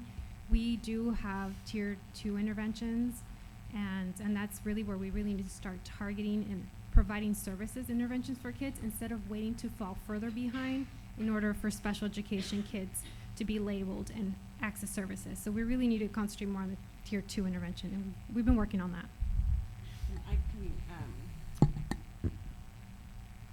I can add a little bit to that too, because I think that's where you see like targeted learning program coming into play.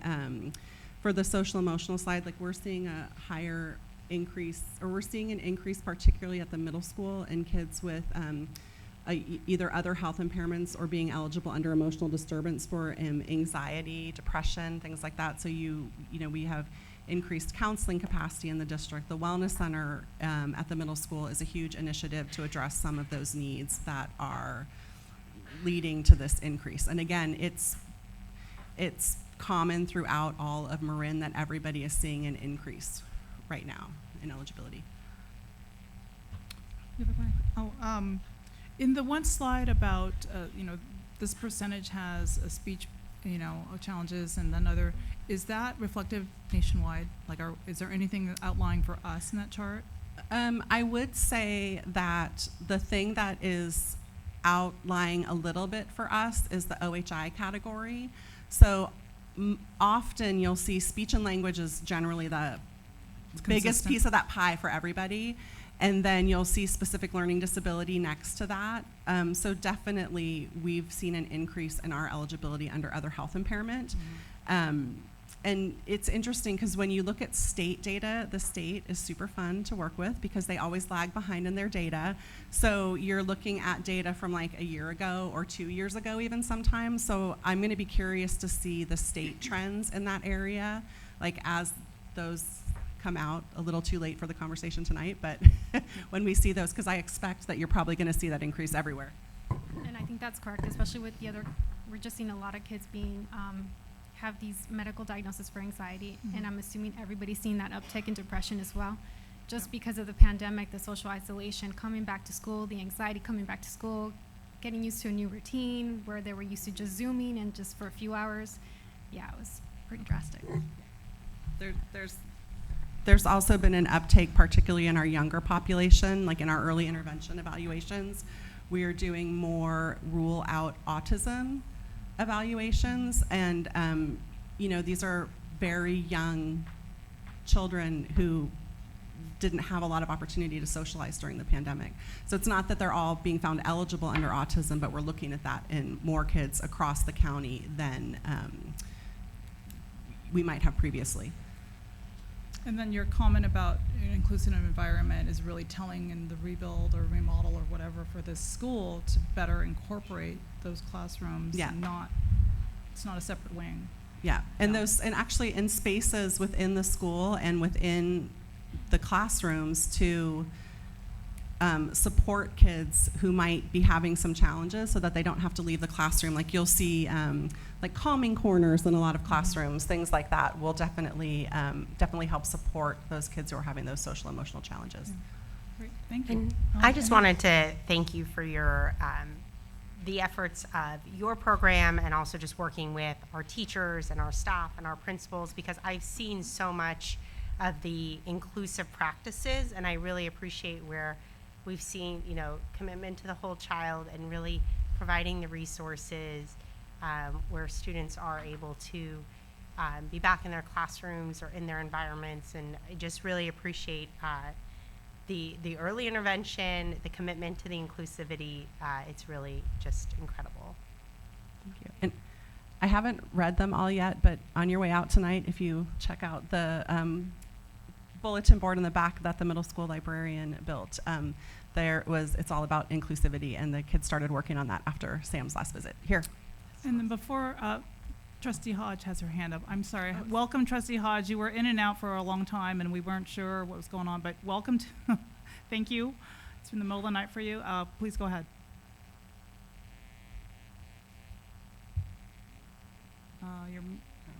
Hold on.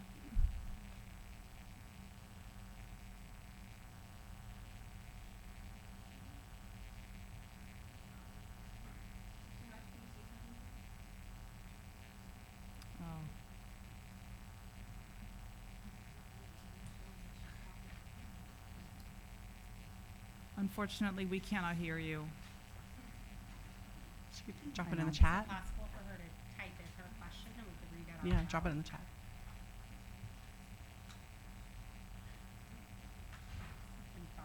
She can voice text it to one of us. That might be fastest. Or you can call her. Sid's calling you.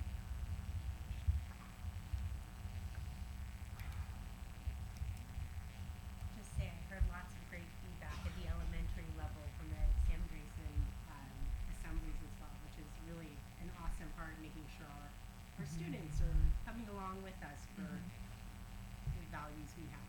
It really made an impression on my 9-year-old.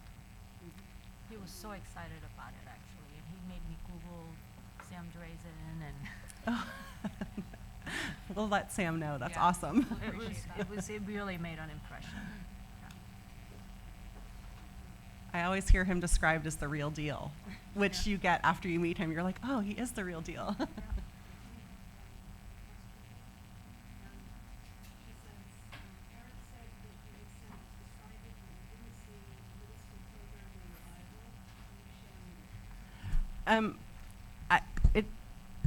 It's not that we don't see that type of programming being viable at the middle school. It's that we don't see the need to add a new class that mirrors an MCOE class at the middle school, because we feel like with the work we've been doing, particularly the work Elise has been doing at the middle school, that we can begin to incorporate more of our students into our existing programs by building our capacity there. We don't need a new class. And Trustee Hodge, I just want to let you know, apparently on Zoom you can be heard, but for whatever reason we're not hearing you here. So I'm sorry about that. Just to let you know that, though. Okay. Any other questions? Thank you very much. Thank you.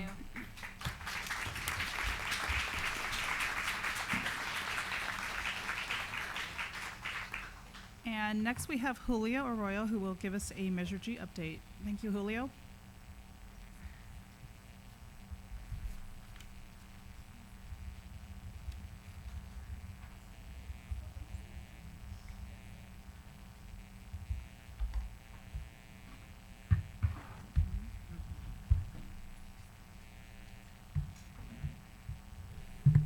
Good evening. Julio Arroyo, Director of Maintenance Operations and Safety, here to give a Measure G update. So for this board meeting, we're going to talk about our architect, engineer, and of record request for proposals and qualification update. So we've been working on that throughout the month. We received proposals for the request for the RFP on Monday, April 17th. We received 16 of them. We are planning to have our architect interviews May 1st. So that's coming up next week, as well as once we have the selection, that's going to be coming back to the board for approval on the May 24th meeting, as well as in June. Then we'll come back with the contract for that firm, for those firms. And so really this is the next step of building out our team. We brought on our construction management firm, program manager, AECom. Now we're going to bring on our architect. And then as you see here, we're also going to have a study session on May 17th. And so those are going to be the items of how we, with this team, incorporate, move forward, take the steps necessary to get things off the ground over the next year or so. Thank you. Any questions?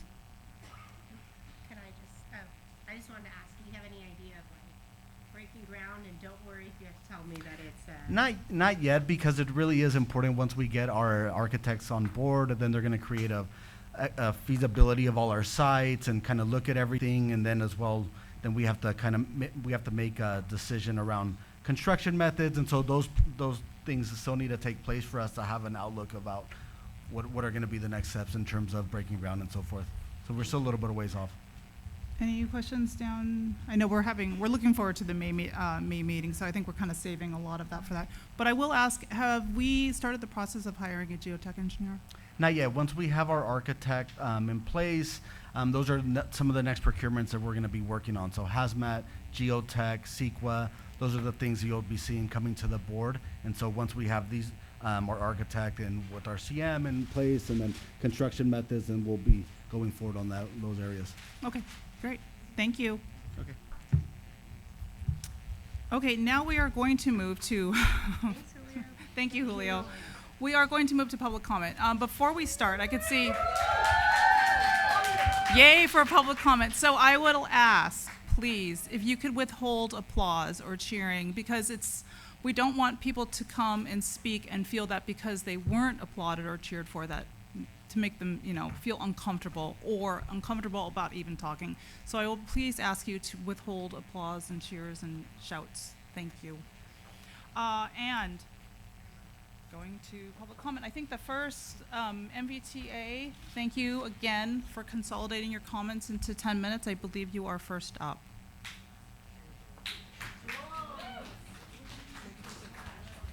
What? Say that too? No. Well, I think.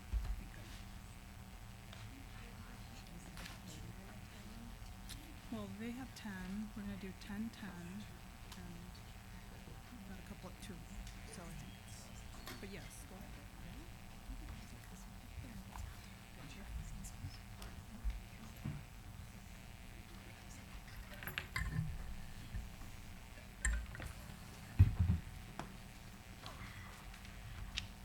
And we're back. Good evening. Thanks for having us again. We are back because we believe our message cannot be heard enough times. I'm Talia K. Lee. I teach kindergarten at Old Mill. This is Danny Gasparini, who teaches 5th grade at Strawberry Point, and Julie Bremer and Tara Ordonez, who teaches 1st grade at Anna McGuire. Out of the respect of the board and their board handbook, MBTA members have limited their comments to 10 minutes. However, since we are limited in our time to speak, we brought fellow teachers, CSCA members, and community members to show you the amount of support that we have for MBTA's bargaining proposals. Please consider each person you see out here wearing red to be in support of our comment. We are here to stand up for what our students deserve, the best teachers and learning conditions possible. When the pandemic rocked our community, our teachers were some of the first back in the classrooms offering in-person teaching. For many of us, that meant limiting our time with our loved ones, limiting our experiences outside of school to mitigate risks, spraying tables down multiple times a day because our public health officials weren't 100% sure of how the virus survived, what it could survive on, or for how long. We risked our health and our family's health to protect the most valuable and precious lives in our care. Mill Valley teachers are dedicated, compassionate, and have put their students first time after time. And that's why it dips into our bucket to see our dedication and compassion echoed in the voices and actions of neighboring Bay Area districts, but not our own. As you may have seen in the news, Mountain View Los Altos District, is that Am I on? Yeah? Sorry, okay. Los Altos District agreed with the teachers union to raise teacher salaries by 15.7% by the 23-24 school year. Their superintendent, Layla Benson, spoke out in support of a competitive salary increase for some of the Bay Area's highest paid teachers. She said, "Our employees have always been dedicated and determined professionals, and the global pandemic has only further highlighted our team's tremendous efforts and talents. Providing a real wage increase for our dedicated professionals was a high priority, and we are pleased to have this agreement. When we know that school leaders around us publicly champion their staff and stand in support of competitive salary increases for teachers, it is especially discouraging to hear our management's unwillingness to budge beyond 8% for the 2023 school year." While management refuses to increase their salary offer, teachers continue to commit to unpaid hours outside of our school day to prepare for our students. We participate in stipend positions that hardly compensate for the hours and effort they take, yet we still do them because we love our students. This is the Achilles heel of public education. It relies on the exploitation of teacher empathy. It relies on teachers who open their classrooms early to support students before our contracted hours, prep lessons over weekends and holidays, not to mention hold the well-being of their students on their shoulders daily, who are not paid their professional worth. Because as educators, we care deeply about the work we are doing, and we care deeply for our students, regardless of pay. If Mill Valley School District management truly wishes to live up to their DEIB standards and goals, it must ask some serious questions. What is the demographic of its teaching staff? How many certificated staff members work more than one job to make ends meet? What percentage of teachers who live within 7 miles of the district require a partner who makes more than they do or has benefited from generational wealth? I have been a teacher for 22 years, 19 of which have been in Mill Valley School District. My husband is also a teacher of 18 years. He now works for the Tam Union High School District. We moved to this community 13 years ago when our landlord, a former MVSD board member, sent out an email to the entire district staff announcing that she had a house for rent in Mill Valley and that she only rents to teachers because she wants them to be able to live in the community in which they work. We, by this luck of grace, have been living in Mill Valley ever since. What I'm about to say is and always has been deeply embarrassing to me, but it seems important to mention.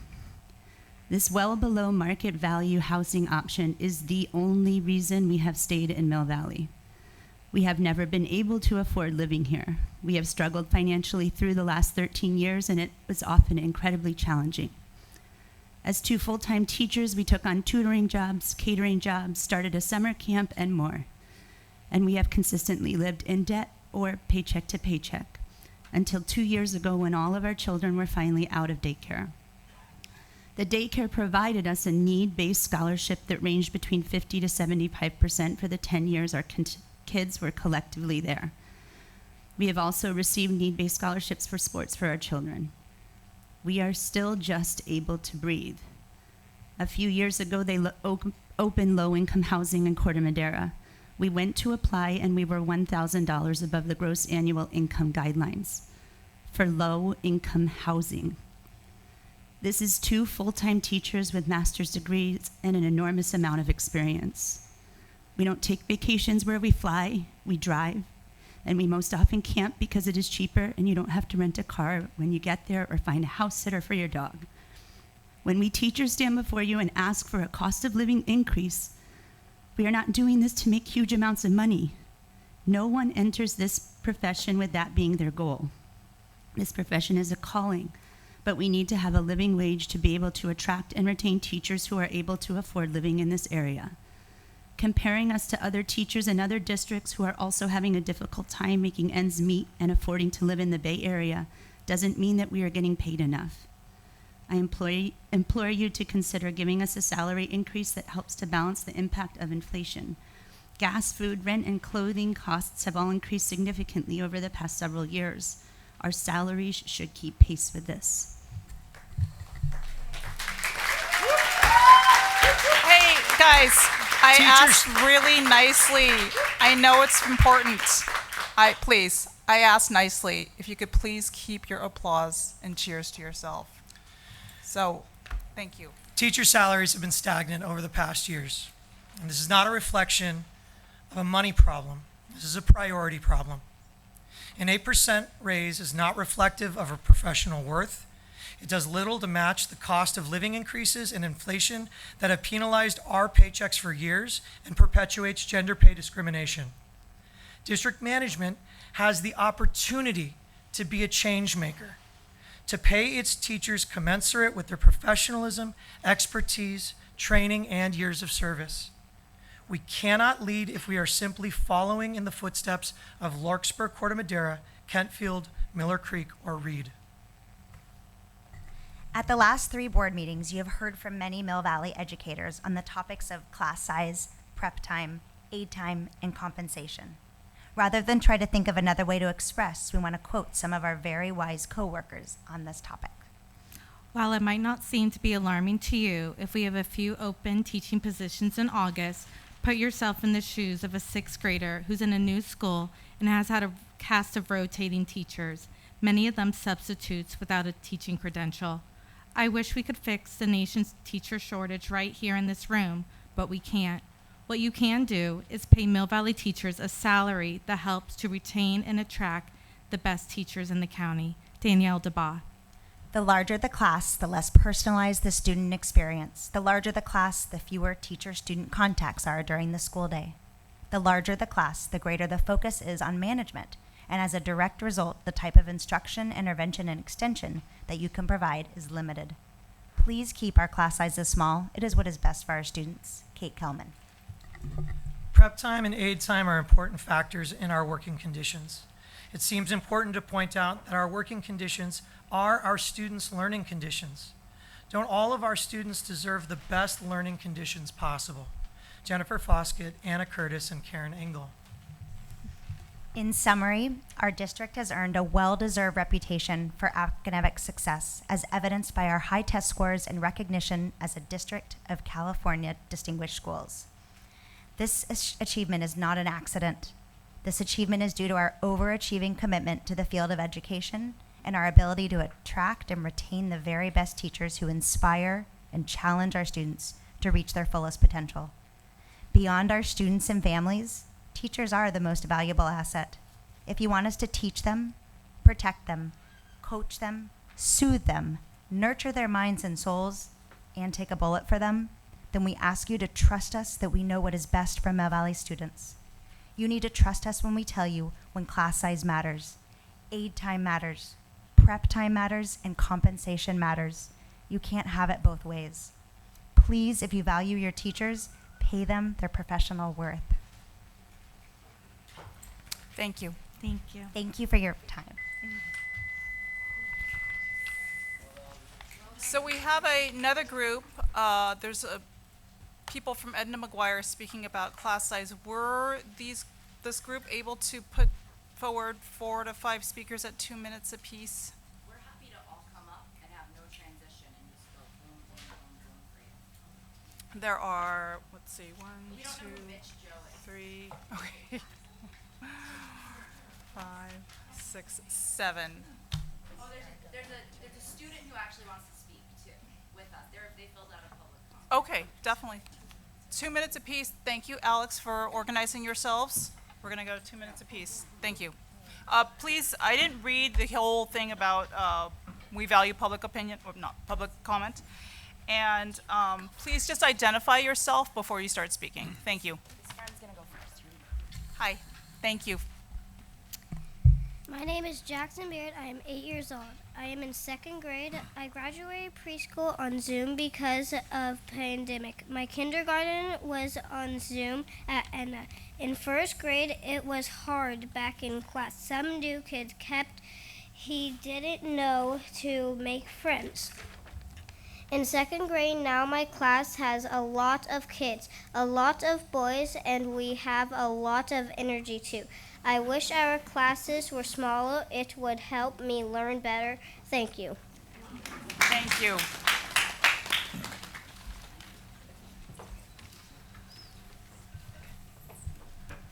Hello? Yes. Hi, I'm Alex Duvall. I am a kindergarten parent at Edna McGuire. First, I want to say I'm very glad that Tam Valley will be keeping a first grade next year. Yay for what's best for our kids. This is not a competition. We won't be pitted against each other, and we are celebrating all the wins. With this in mind, the district recently shared that the projected average number of first graders per class for next year is 19.5 students. That sounds great. However, this is only one data point. I only taught 5th grade math, so give me some grace. In statistics, the range is important. It tells us the spread of the entire data set, and it tells us what extreme values are possible in a data set. The projected range of first graders next year is 17 at Tam Valley all the way to 23 at Edna McGuire. Those are extremes, folks. That's not a small difference. An argument to put all new students at Tam Valley, while sounds great again, is not logical, as TV school is tucked away, and the difficulty in commuting to this school was at the root of one of the enrollment issues this year. It would make sense to send late and mid-year enrollees to a more centrally located school. I think there may have been talk about a couple of kids not really making a huge difference in a classroom. As someone who taught first grade, wait for it, in Mill Valley, 5 kids is a lot of kids. It's not a small difference. It's a focused group for phonics, writing, or math. It's 5 kids that might not get individualized attention from the teacher in any given week. And this is just academically. As we've learned in recent years especially, there are so many social and emotional pieces to this teaching children business. Our district has expressed the need for more social emotional learning, and that work falls on our classroom teachers when we cannot retain or hire counselors. Some sites might not want smaller class sizes, some sites might not be built for it, but ask us, because Edna does. More importantly, I believe our district's board should have a stance on class size. It should not be dictated by an ever-changing spreadsheet of numbers every year. If we had a stance, we could make this decision easily. Thank you, Alex. One more thing, we talk a lot about data and transparency at these meetings, and I feel that data needs to be shared with integrity to hold its value. Let's share all the data, because sometimes an average hides more than it shines light on. Hi there, my name is Christy Atkinson, and I'm the parent of a kindergartner and a rising TKer at Edna. I'm joined by many parents in this room, as well as many who could not be here tonight, who want smaller class sizes in first grade next year and who reject the comment made by Ms. Katz at our PTA meeting that there's no strong evidence to support the idea that decreasing class sizes improves academic outcomes. I, for one, do not need a controlled study to deduct whether my child will do better with more or less attention from her teacher. However, since it's been brought up, I want to point out that there have been studies.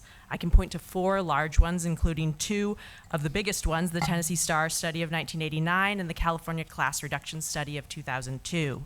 Together, those programs followed over 1.5 million students and all pointed to the same conclusion. Reduction of class sizes to 20 or fewer students, which seems to be the magic number here, resulted in higher test scores, higher graduation rates, and more advanced placement recommendations. They also showed that the most impactful years were the early elementary years.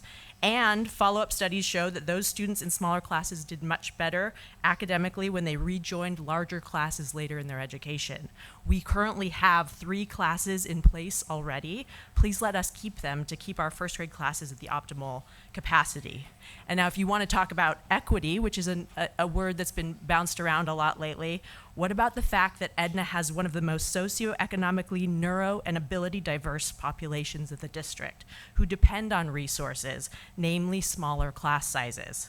We are thrilled that Tam Valley got an additional class, but what about our soon-to-be first graders who will only have a 1-person difference in class size that was determined to be too large at Tam Valley?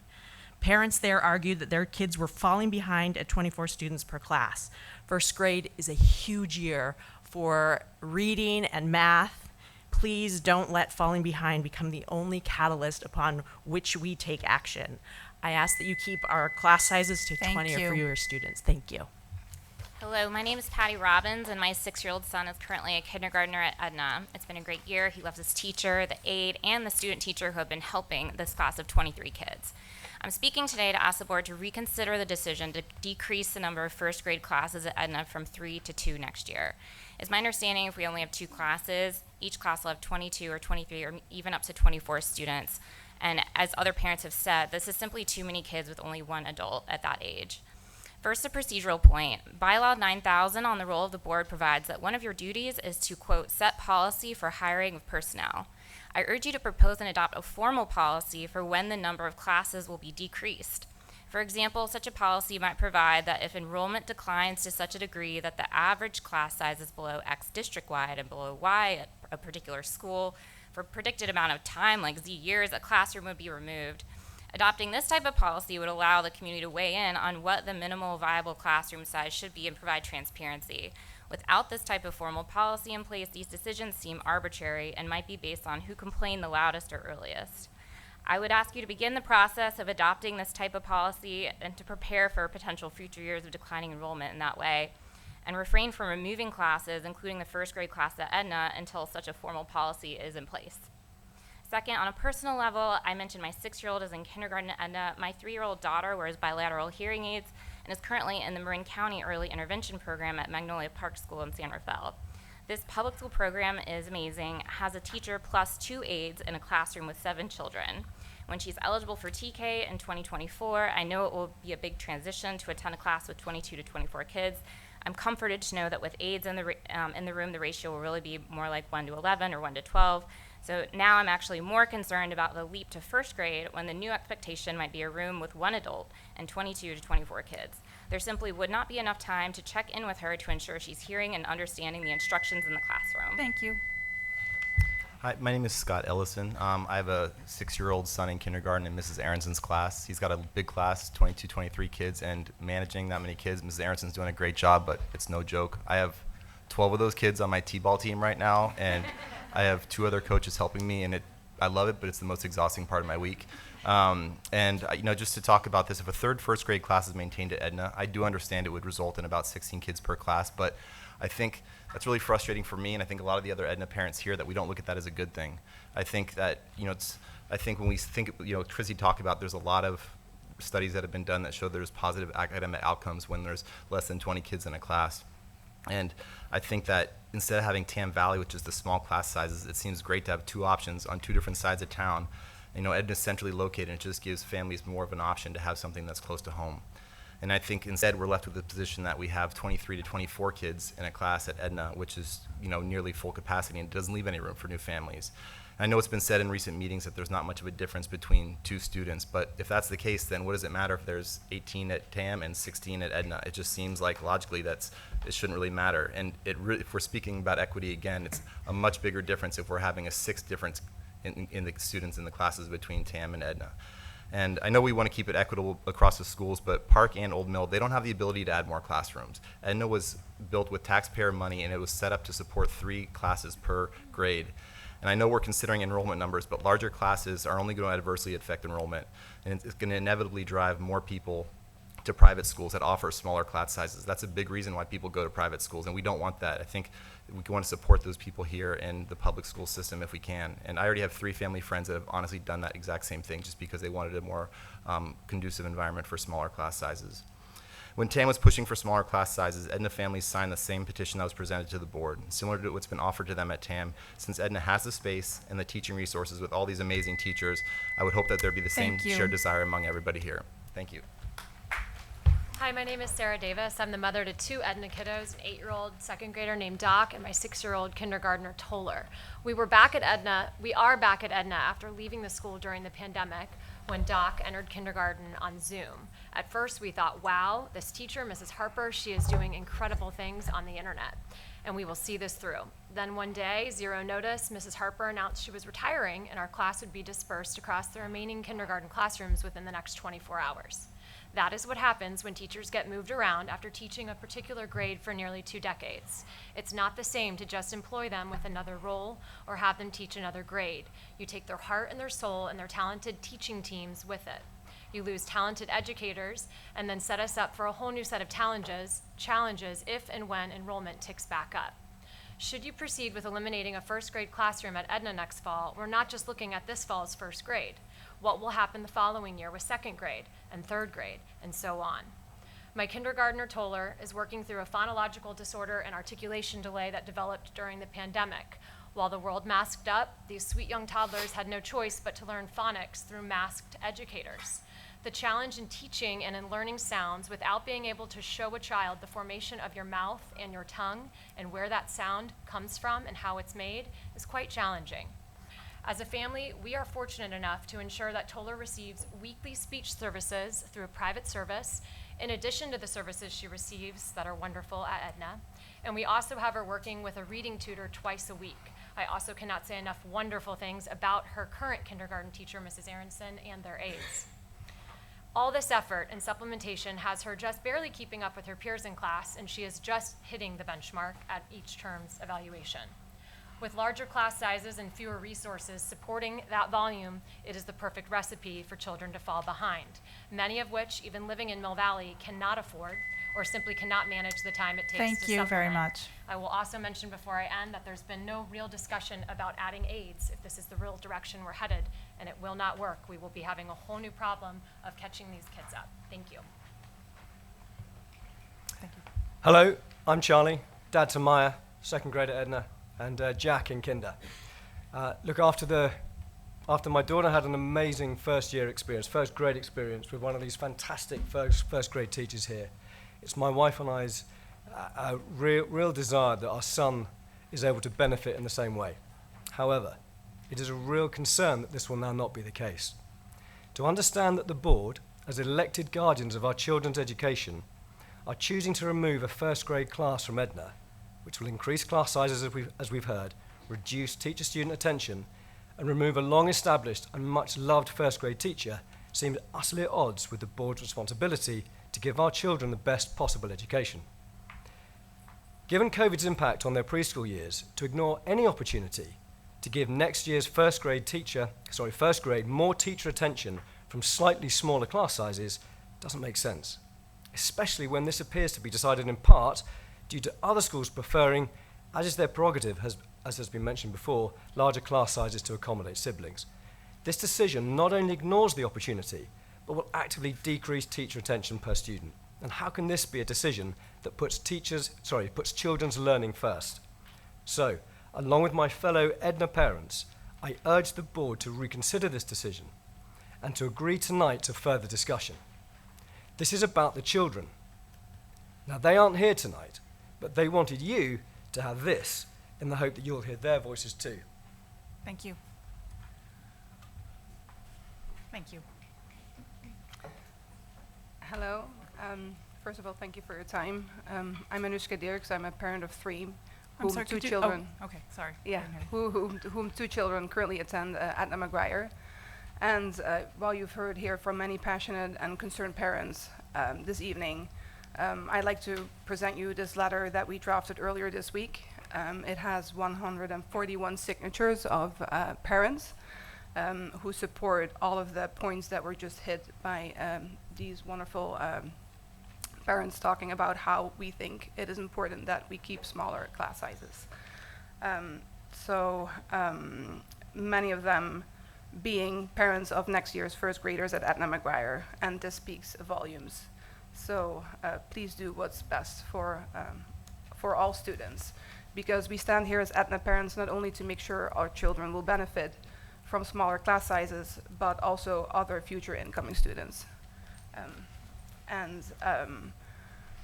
So we hope you will take the time to read and process the letter, but the main points are as follows. So class size does affect academic outcomes, and Edna was built with the intention to have 3 classes per grade for a reason. Retaining teachers is important. Inclusion means keeping classes small. Keeping a third first grade class is equitable. Keeping class sizes small is beneficial to Mill Valley. You should be listening to the parents' voices of individual schools. Even the entire community of Mill Valley should be considered. So I thank you for your time. If Thank I can you. hand you over the letter. Yeah. Sure. Thank you. Mitch Joe, is Mitch Joe here? You are here, okay. Would you like to come speak about class size? And then just so I get my paperwork, Jackson Beard was the little boy, is that right? Okay, thank you.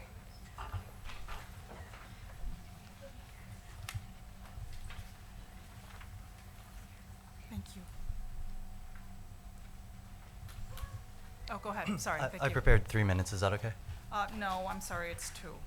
It's 2. Oh, I thought if it was, I'm not part of the Edna group. No, I'm sorry. I wasn't clear on the earlier. We still have a stack of public comment, so we're limiting it to 2 minutes apiece. Okay, so it's 2 across the board instead of 3? 2 across the board. Okay.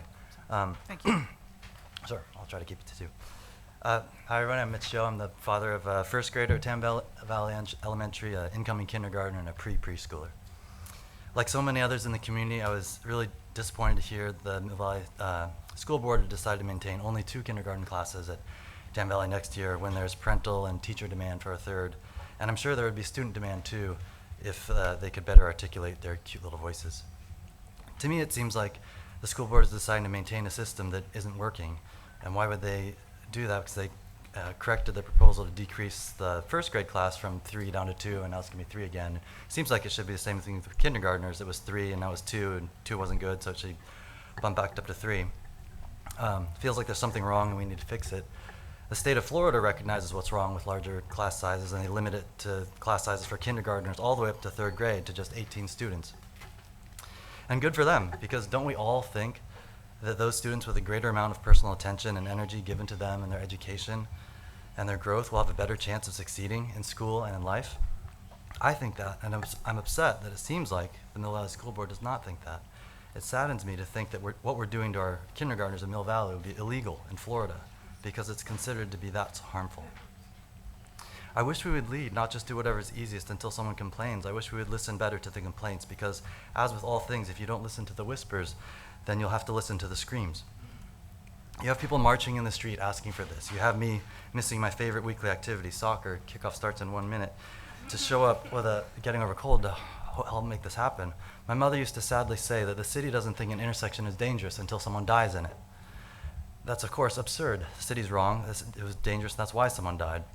Today, I'm here to say to you that small parts of small children will be dying in larger classes, and I hope we do more than just watch it happen. I don't want my kindergartners to suffer or to get lost in a larger classroom. I don't want any kindergarten to suffer. I don't want to go to Florida. My home's here in Mill Valley. I've just got one sentence here. None of us are here to suffer or just get by. We're here to thrive. We're here to grow. We're here to shine, and we're respectfully asking you, the Mill Valley School Board, to please help us do that. Help us shine. Help our daughters and sons shine and not become lost in the shadows of our larger classroom. Thank you. Thank you. So I think we're at 30 minutes. Is that right? Okay. I need a motion. We have 6 more speakers. I'm going to call them up.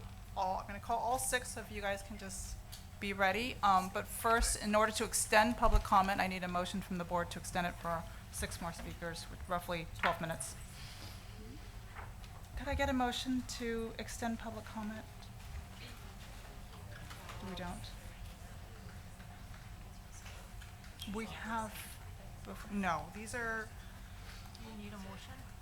School safety, it's different topics. I'll make them some of them are class size, but some of them are different topics, I don't know. So given that there are different topics, I will move to extend. Thank you, Ellie. Could I get a second? I'll second. Okay, who seconded, for record? Natalie seconded. Roll call. Trustee Hodge. You could do a thumbs up or a thumbs down because I can't hear you. Thank you. Trustee Yu. Trustee Katz.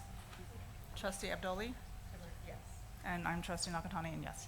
Okay, so we have Angel Moore, Hawkins Hetrick, Jill Kaufman, Bria Rubin, Sam Mongi, and Nancy Miller.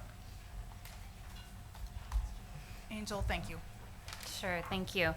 2 minutes apiece. Thank Okay. you.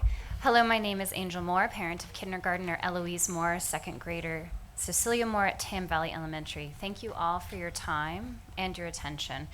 I was pleased that the Mill Valley Board of Directors heard our voices during the last board meeting in March and took action with regard to the class size. The district's communication on April 17th confirmed that Tam Valley will have 3 first grade classes, reducing the cohort of students per class from 24 to roughly 18 first grade students for the 23-24 school year. What concerns me is the lack of action with regard to the incoming kindergarten class for the 23-24 school year. As of March excuse me, the 23-24 kindergarten enrollment is estimated to be a district average of 22 students per classroom, exactly what it is today. However, even with a district average of 22, Tam Valley currently has 24 students in each of its 2 classes, as much of us know. I worry that the history may repeat itself and that this will be an ongoing issue while kindergarteners suffer the consequences. The district also informed the community that if the district average of kindergarten students per classroom increases to greater than or equal to 23, an additional kindergarten classroom will be added to Tam Valley. One could assess from this communication that there is a stronger demand for Tam Valley placement than what is than what the current capacity of 2 classrooms can accommodate. I strongly urge the board to revisit the issue and solve the problem in totality for the sake of our children. I want to clarify that I'm happy that my soon-to-be first grader will likely have a better chance of success in a smaller cohort of students in her classroom. I also want to share that I'm a strong believer in helping the next in line. I do not have an incoming kindergartner for the 23-24 school year. We make up a community of well-intended people with various priorities. The toughest part is balancing these priorities while balancing our budget. I respect that we have to be mindful of a budget when making class size requests. I also respect that the district does what is right and fair for its student. If we decrease our school supply budget by 1/3%, if we don't give free school supplies to our children, the district can fund one full-time employee and an aide. Thank you. Thank you. I will remind everyone too, these are already written out clearly. Please email them to the board if you'd like. Jill Kaufman. That's fine. Hawkins Oh, Hetrick. okay, thank you. Okay, but I will stop at the 2 minutes. Thank you, You're Jill. welcome. Okay, good evening. I consider myself very lucky. This amazing human being next to me is 9.5 years old, an age that unfortunately 3 families from Nashville will never get to celebrate since their children were gunned down in the 13th school shooting of this year. I am addressing this board yet again, like I did last year, about what is being done in Mill Valley to secure our schools. I know that you are a newly elected board. However, the school safety question was posed to all of you during the campaign because I submitted that question. You all answered that it was an important issue, and I would like to know how important and when can we see you deliver results. I got the talk, and now I need the walk. Today, during our PTA meeting, we had a mom who is part of the SMART initiative, gun safety in our community. There are many puzzle pieces to making a community safe. Obviously, the first is education, knowledge, and communication at home. We should be requiring parents at the beginning of the school year to take part in a 10-minute course to hear from experts about what they can do. Did you know 75% of shootings on school grounds have come from a gun brought from home? Secondly, we need to have a cohesive effort between our SROs, police department, and the training they provide to the teachers. Every teacher should be on the same page, because if the people in the building don't know what to do, any measures put into place won't mean anything. The principal at the school in Nashville was adamant about her staff being trained in an active shooter situation. These teachers got their kids secure, doors locked, barricaded, and still had to think of the medical portion. They saved many lives and performed under the greatest stress. Reason enough to give all these teachers whatever they ask for. The leading director of a nonprofit for school safety is suggesting parents to ask questions. Find out what your kid's school is doing or not doing, and don't stop asking until something is done. So I'm asking you now, what as a district are you doing? Our first active shooter drill of the school year didn't happen until February. Why isn't this done the first week of school? We prepare for earthquakes better than we do for a shooter situation, and yet earthquakes these days are more of a rarity than school shootings. I understand that the idea that something is 100% to prevent school shootings doesn't exist, but you better have something. Sadly, we no longer live in a world where sending your kid to school isn't concerning. The statistics show that, and God forbid anything happened here, the answer better and should be, we did everything we could. Every day when I am dropped off at school, I linger for a second to hug my mom, because I am afraid, because there are little to none safety measures to protect me, and that is why I will continue to use my voice, even if you find it irritating or repetitive, because while this is a magical place to live, I will take everyone's safety over beauty any day. Thank you. Thank you very much. So we have Bria, Sam, and Nancy. Thank you. So Bria, we have 2 minutes each, sorry. Hi, my name is Bria Rubin, and I have sons in 2nd grade and TK at Edna McGuire. My true wish is that we could be having a real dialogue here, one in which perspectives are shared, discussions are had, and where understanding, not necessarily full agreement, is had. I hope in the future we have more town halls and transparency. It is my understanding that the majority of the funds for Mill Valley education is paid for by Mill Valley homeowners and not on a per student ratio from the state. So my question is, with decreased enrollment, less children to pay for in school, yet receiving the same amount of funds, where is the money going? Across the board, research shows small class sizes make a long-term difference in academic test results. The pandemic has amplified losses of critically early developmental stages for our youngest learners. I've said it and I'll say it again. For the current TK and kindergartners, this is their first year of formal education where they are seeing their teachers and peers' full faces. This is the first year that they are learning that the world outside of their home can be safe. My child, along with a number of other children, are just starting to feel safe doing things outside of the home and outside of school. We have to stop looking at these children, my child, as a number along a graph and ensure that they fit into the same size bar as the years before 2020. They are not the same, and we need to stop ignoring this fact and pretending that they are. Just tonight, you heard firsthand about the increased social emotional needs that all children are needing, even naming early intervention needs of the children that lost the chance for early start experiences. Despite hearing from countless parents, your rebuttal remains. We have to remain fiscally responsible. But respectfully, I challenge your fiscal responsibility when you ended the superintendent's contract 2 years early, leaving a balance to pay, leaving a new committee to find a superintendent. I'm pretty sure they're not doing it pro bono. And then once we find a superintendent, paying for them. Thank you. Point blank, the parent community is confused, frustrated, and tired. Please respect the time. Thank Do you. better. Take action. And Thank show you. us that you Please care. respect the time. No, Thank you. actually, mine's really short, and she had a lot of good stuff to say. I have 3 kids. I have 2 at Strawberry and 1 currently at TK at Edna. We are all here because we love this community and we want it to thrive. These happy, excellent, and talented young adults that go off to university, they are that way because of Mill Valley Schools' small numbers and dedicated teachers. Do not change the status quo, aides, ratios. Those work because of past success, but also because of the actual teachers standing here in this room. You, the board, start messing with those successful numbers and you will get uneven equations, and the value here is the children, not the dollar signs. Everywhere there are toddlers and babies in Marin. 1 in 3 people in Southern Marin is a toddler. Please invest properly in our children and their future. Pay their educators a real pay increase in this post-pandemic price balloon. Thank you. And thank you, Nancy. Thank you for waiting. Good evening, and I will be brief. My name is Nancy Miller. I live at the Redwoods right down the street, and I head the Mill Valley Seniors for Peace.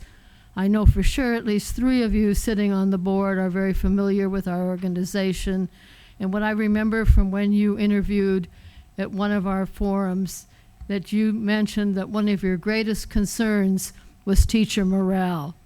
And I hope that you keep this in mind, and as you go through the negotiations with your teachers, the fact that they're here tonight expresses the fact that they are not satisfied, that after months and months of negotiations that you have not reached a satisfactory agreement. This is a wealthy community, and there's an expectation, at least from the Redwoods and the Seniors for Peace, that you will do well and do good for your teachers. Thank you. Thank you. Okay, thank you, everyone. We are moving to reports from CSEA. First, thank you, Sandy, and then MVTA after Sandy. Thank you.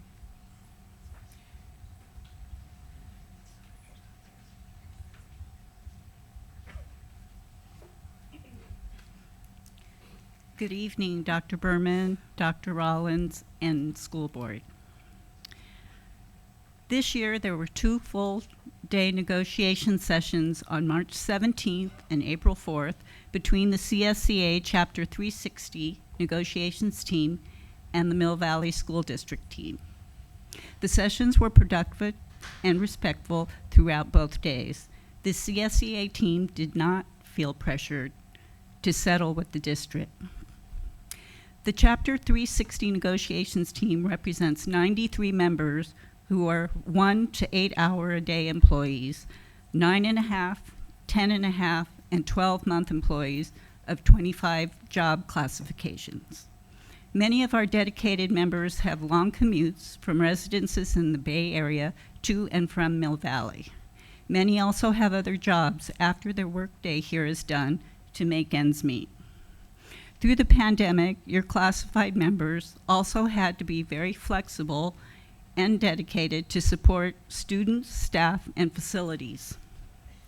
Some of us on the CSEA negotiations team do not have substitutes when there are negotiation sessions with the district. It becomes difficult when negotiating and job classification work isn't getting done.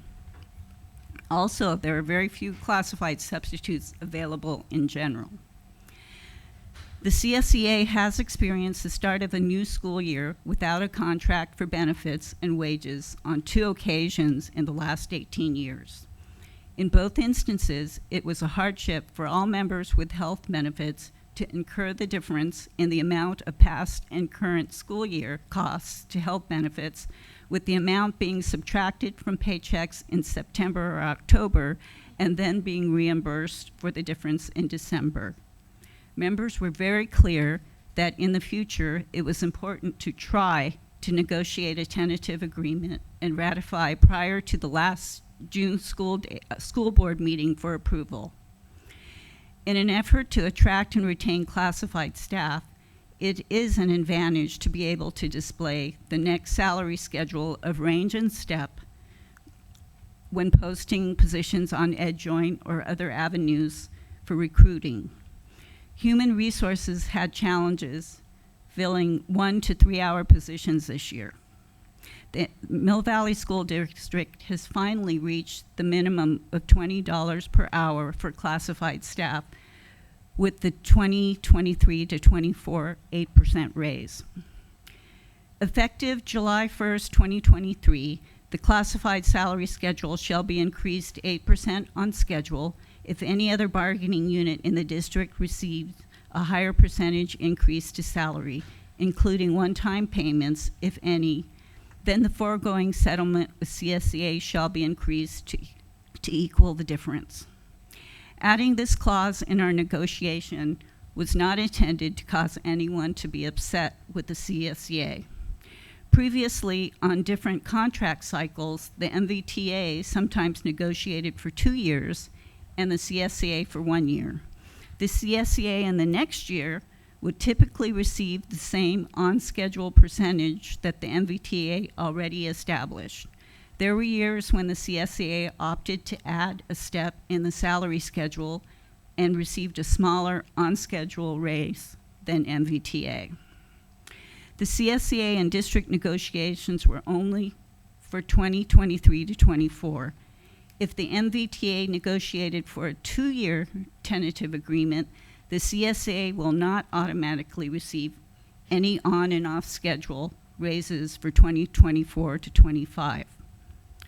I would like to thank the negotiations team of Danny Jimenez, Kate Wilshire, Don Shaken, Fabian Sanchez, and Stan Bradsgrove, labor relations representatives of the North Bay Field Office. Also CSEA board members Pat Barron, Kate Hale, and Dietrich Carver. The CSEA supports the MVTA in their negotiations process and recognize that the issues and impact to the budget are very different. We will continue to support teachers, counselors, staff, students, and community to the best of our abilities. Thank you. Thank you. Aaron and Linda.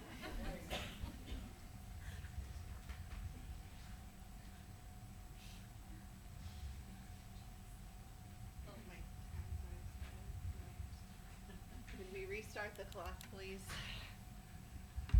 Good evening, School Board Trustees. As you know, I'm Erin Frazier, MBTA Co-President and Lead Negotiator. This is Linda Brune, MBTA Co-President. As you also know, MBTA leadership provides an update to the school board at each monthly meeting. Linda Brune and I spend time each month crafting updates to the board on timely issues impacting our members as well as our students. We have never been required to give the board or district management advance notice about the topics we wish to speak on.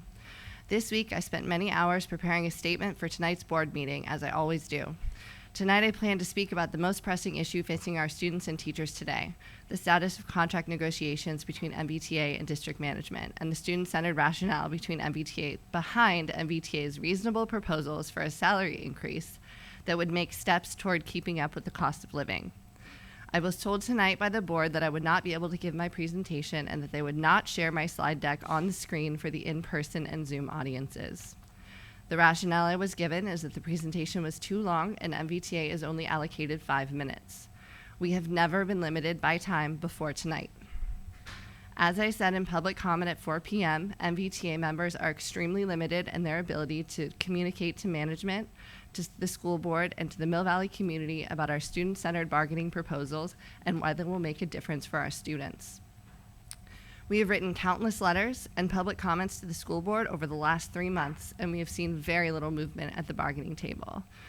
I came tonight hoping to have the opportunity to show you how Mill Valley teachers have earned and need a significant salary increase, as well as why management can afford a significant salary increase. Linda's going to bring you the printed copies of the slide deck that you are not showing, and thank you, Anna, for printing them.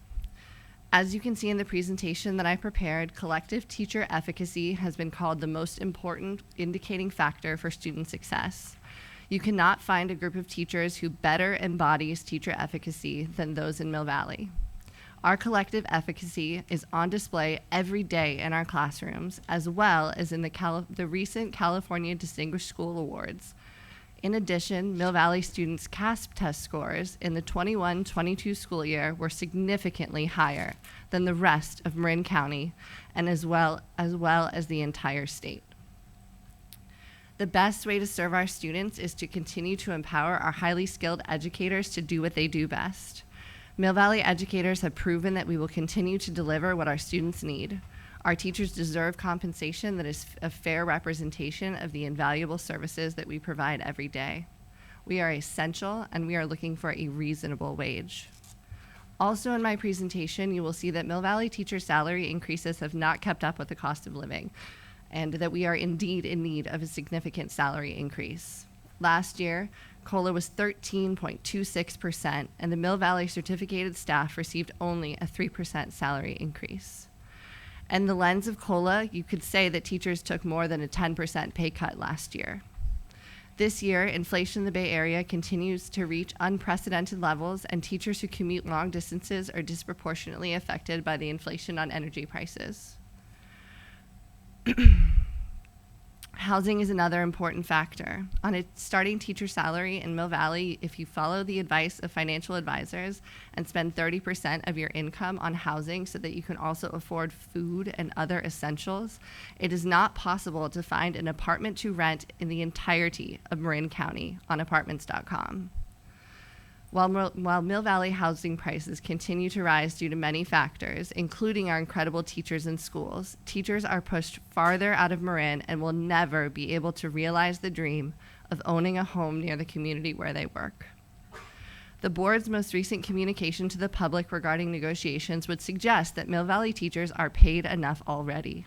However, that depends on a wide range of factors. Do you have a spouse with a well-paying job?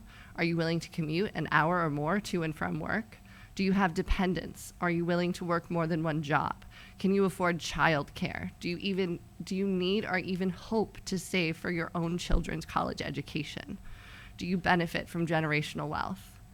The ability to work in Mill Valley School District is dependent on a wide range of factors. This limits Mill Valley's ability to hire from a diverse school pool of applicants and limits their ability to find the best teachers for their students. The last part of my presentation is about how Mill Valley can afford to give the Mill Valley educators the salary increase they need and deserve. I have many different graphs that prove that the financial health of our district is strong. Our revenues continue to grow at an average rate of 2.2% per year over the last 6 years. Our total available funds have continued to grow at an average rate of over $1 million each year, and enrollment continues to decline, which means we have more money to spend on fewer students and give them the learning conditions they need and deserve. It's disappointing that while the school board has prioritized the very pessimistic CFAC report this evening, they are not allowing another perspective on the budget numbers to be presented here tonight. Regardless of the one-sided view being presented, Mill Valley educator salaries have not kept up with the cost of living or met certificated staff's basic needs for living in Marin throughout rapidly increasing rent and home prices, as well as an unprecedented inflation. This is not a money problem. This is a priority problem. I'm almost done. May I finish my speech? Of course. Over the past 6 years, the percent of our district's total outgo being spent on certificated staff has continued to decrease. Our school board and district management have the ability to prioritize where educators stand in the budget. It is projected that only 35.16% of this year's total outgo will be spent on certificated salaries. How can management allocate less than 50% of the total budget on certificated staff? What could possibly be more of a valuable resource in a school than its teachers? Right now, MBTA's salary proposals for 2023-24 and management's proposals are less than $700,000 apart. When the school board approved the second interim budget report, you approved an increase of $2.3 million in books and supplies and $2.4 million on services and other operating expenses compared to the original budget. MBTA members would really like to know what books, supplies, services, and other operating expenses these are. If the money is not spent by June 30th, this money will end up padding our reserves. In summary, revenues and total funds continue to increase while enrollment declines. Funding on certificated salaries is at a 6-year low. Our district should spend today's money on today's students. Mill Valley students deserve the best resources. Mill Valley School District's best resource is its teachers. Mill Valley teachers deserve and need a significant salary increase, and the school district can afford it. Our students deserve nothing less. Thank you. Just a point of clarification, I was called today at 2:30 in the afternoon. I had to leave my house at 3:30 to pick up Trustee Yu, who is not driving because of her spine surgery. So at 2:30 I was called and said MBTA has, during their presentation, has 42 slides, can they present it? And it wasn't the length necessarily, but to be put on the spot, Trustee Hodge is in Europe right now, and it came down to me, and I made a decision. No, it was thinking 42 slides, at least 30 seconds per slide would have been a 20-something minute presentation, and so I declined it. Just wanted to put some clarification around that. Thank you. We are going to... We read everything you give us. Yes, and I actually appreciate the printout because I will go home and look at it individually. Thank you very much, everyone. We are going to move on now to our consent agenda. We don't have, do we have any items to pull out from consent agenda? Thank you. I just want to understand a little bit about this spending $18,000 item number. Should we pull it out? Would you Yeah, like to make a motion to pull it number- out? Yeah, I'd like to make a motion to pull out item number 14. I just want to understand. Okay, yeah. Yeah. Can we get a second? I'll second. Thank you, Natalie. Roll call vote. Is Trustee Hodge back? Is she dropped out again? Okay. Trustee Yu? I like Trustee to pull out- Katz? Trustee Abdoli? I approve with the caveat of anything on the consent. And I'm approved too for taking number 14 off of the consent agenda. That's what we're doing. Sorry, it's okay. We're going to go to the consent agenda. Can I get a motion to approve the consent agenda with item number 14 Motion being to taken out? I'll second. Okay, Trustee Yu? Yes, I. Trustee Katz? Yes. Trustee Abdoli? Approve with the caveat of anything on the consent. And I'm trustee Nakatani, and I approve. So we will go on to now to discuss item number 14. Yes. Which, Danny, too. Danny, yeah, is Danny here? Yeah. Okay, if he can, We just like to put we totally want to put you on the spot and just, No, it's going to be a pretty short question. I mean,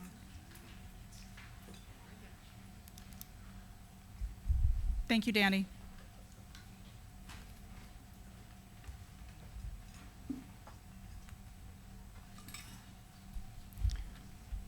Go ahead, Yunhee.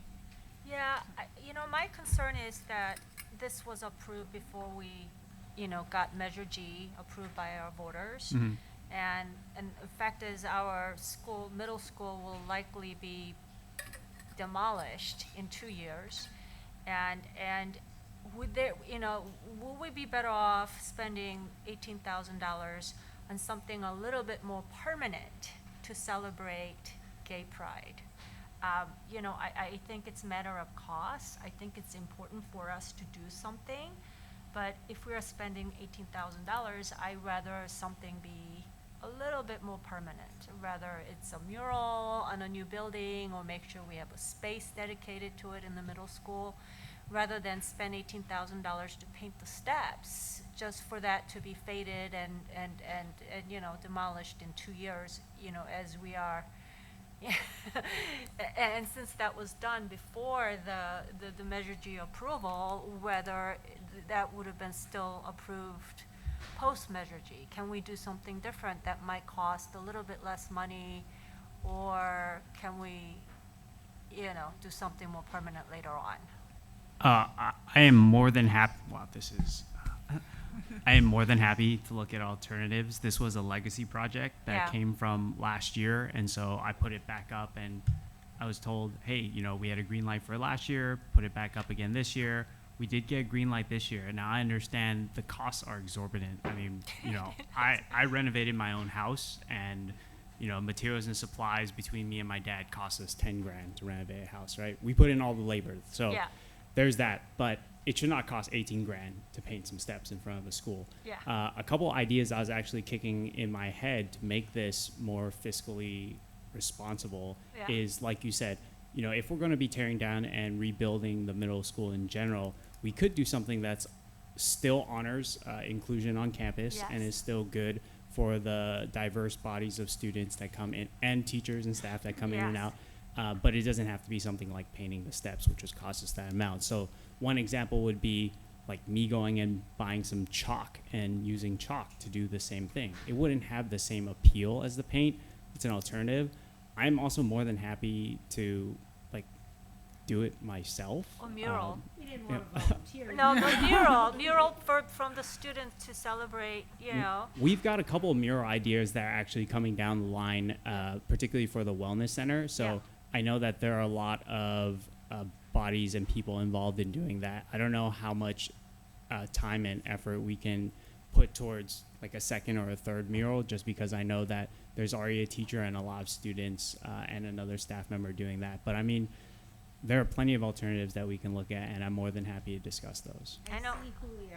I don't know if he wanted Yeah, to. I He was looked looking. like- I was yeah, looking at he him looked too. like he was willing to volunteer to buy paint. Sorry, down. Dr. Berman. No, maybe not. So, just in general, we have done chalk before. The kids have done chalk and requested for it to be more permanent. There are alternatives that can happen. It is lasting paint for the outdoor. We certainly don't want something, even in a short period, to chip and not look good.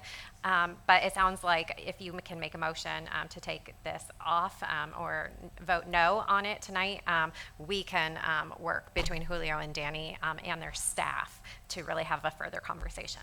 Yeah, I And mean, more than happy to volunteer my labor to make this or happen. we have some Thames Valley at the murals. There are some parents who might do it a lot more reasonably than $18,000 painting the steps. Yeah, no, I'm happy to look Yeah. at alternatives, Go and ahead, that's yeah. totally Yeah, no, fine, right? Yeah. I want something that works for everyone. I definitely want to still honor the time and effort that went behind thinking about this, coming up with a plan, Yes. and creating a part of campus that makes it a more inclusive place for I everyone. think it's important.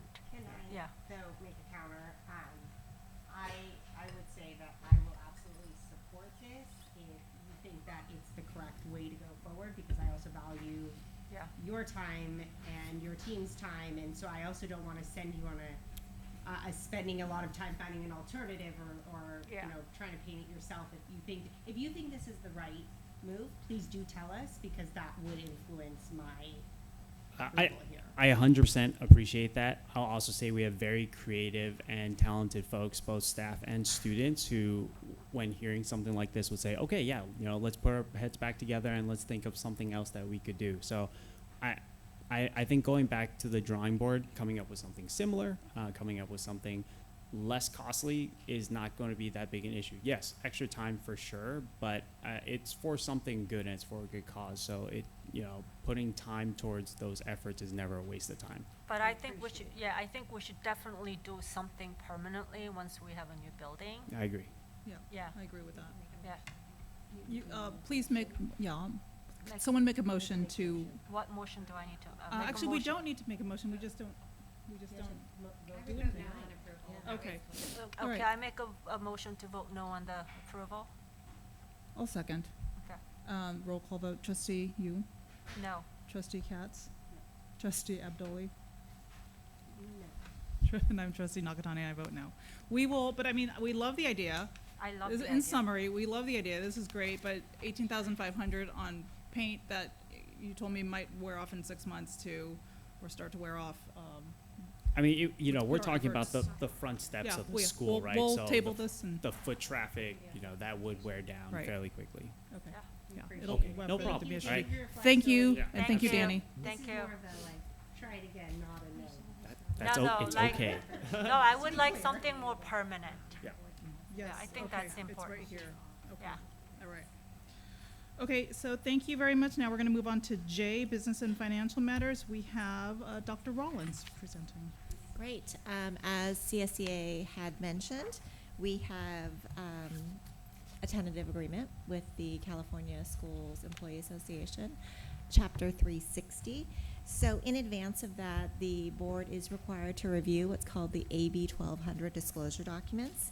And with those documents, this provides the financial impact of the tentative agreement that will be next on the agenda. As mentioned, this agreement does provide an 8% increase for the 23-24 school year, effective July 1, 2023. And as mentioned, if there are any increases but with other bargaining units, that will also be provided to CSEA as well. In addition, this will cover 100% of the employee and employee plus one medical benefits for full-time employees, prorated by full-time equivalency, and that is to cover 100% of employee and employee plus one medical, dental, and vision coverage. In addition, this also provides the Juneteenth holiday recognition, as well as having that be a paid holiday within the collective bargaining agreement. So with that, there are documents that are provided as part of the board agenda. These documents provide the financial outlook for the cost of the settlement agreement for 23-24, as well as the cost for the subsequent 2 years. These documents are provided to the Marin County Office of Education, and I'm happy to answer any questions with regards to this document. Thank you. I think we need a motion to roll call vote on the motion to approve AB 1200. Is that right? Correct. Okay, could I get a thank you. Second? Second. And roll call vote, Trustee Yu. Yes. Trustee Katz. Yes. Trustee Abdoli. Yes. And Trustee Nakatani, yes. Thank you. Next item. Yeah, so I'm going to invite Dagmar Derrickson, our Director of Human Resources, to present the next item, which is our tentative agreement.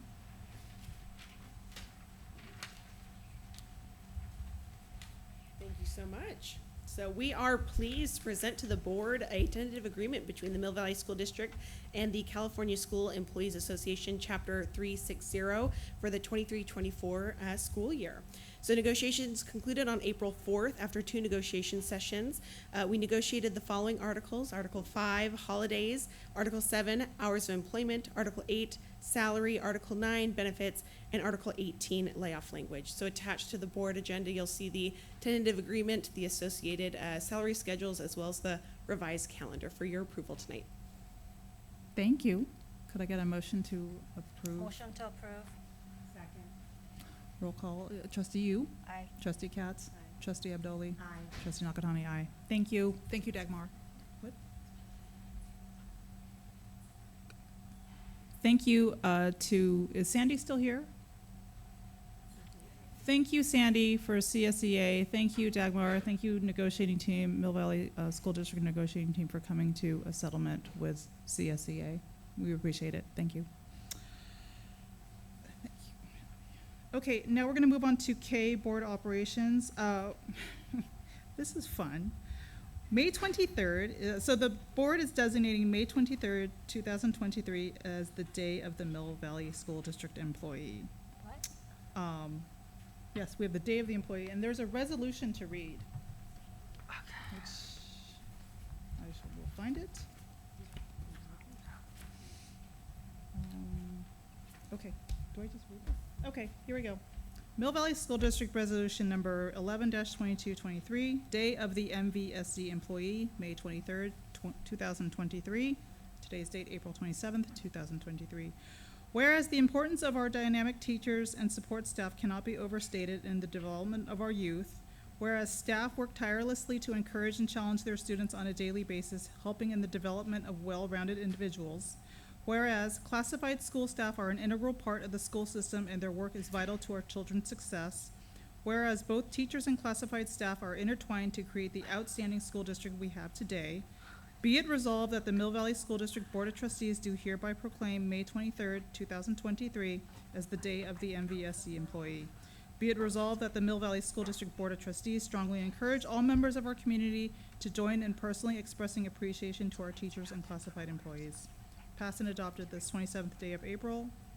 Roll call votes. Trustee Yu. Aye. Trustee Katz. Aye. Trustee Abdoli. Aye. And I'm Trustee Nakatani, and I'm aye. So moved. I'm sorry. Thank you. Second? Second. Do it again. Trustee Yu. Second. Trustee, no, we We gotta love it, roll call sorry. vote it again. Trustee Sorry. Katz. Aye. Thank you.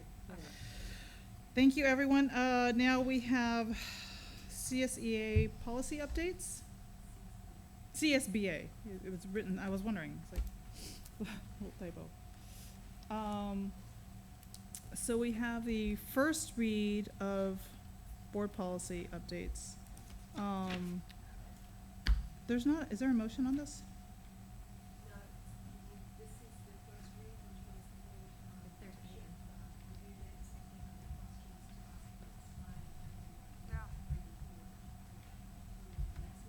Okay, do we have any questions about the first read from any current members? No questions. Okay, then I think we're gonna move on to the bylaws. And now Trustee Hodge said if she did get cut off, and she's had connectivity issues all evening, unfortunately, she wanted to pull 9220 and 9323 from the bylaws in this first read, and so we would discuss it at a later date.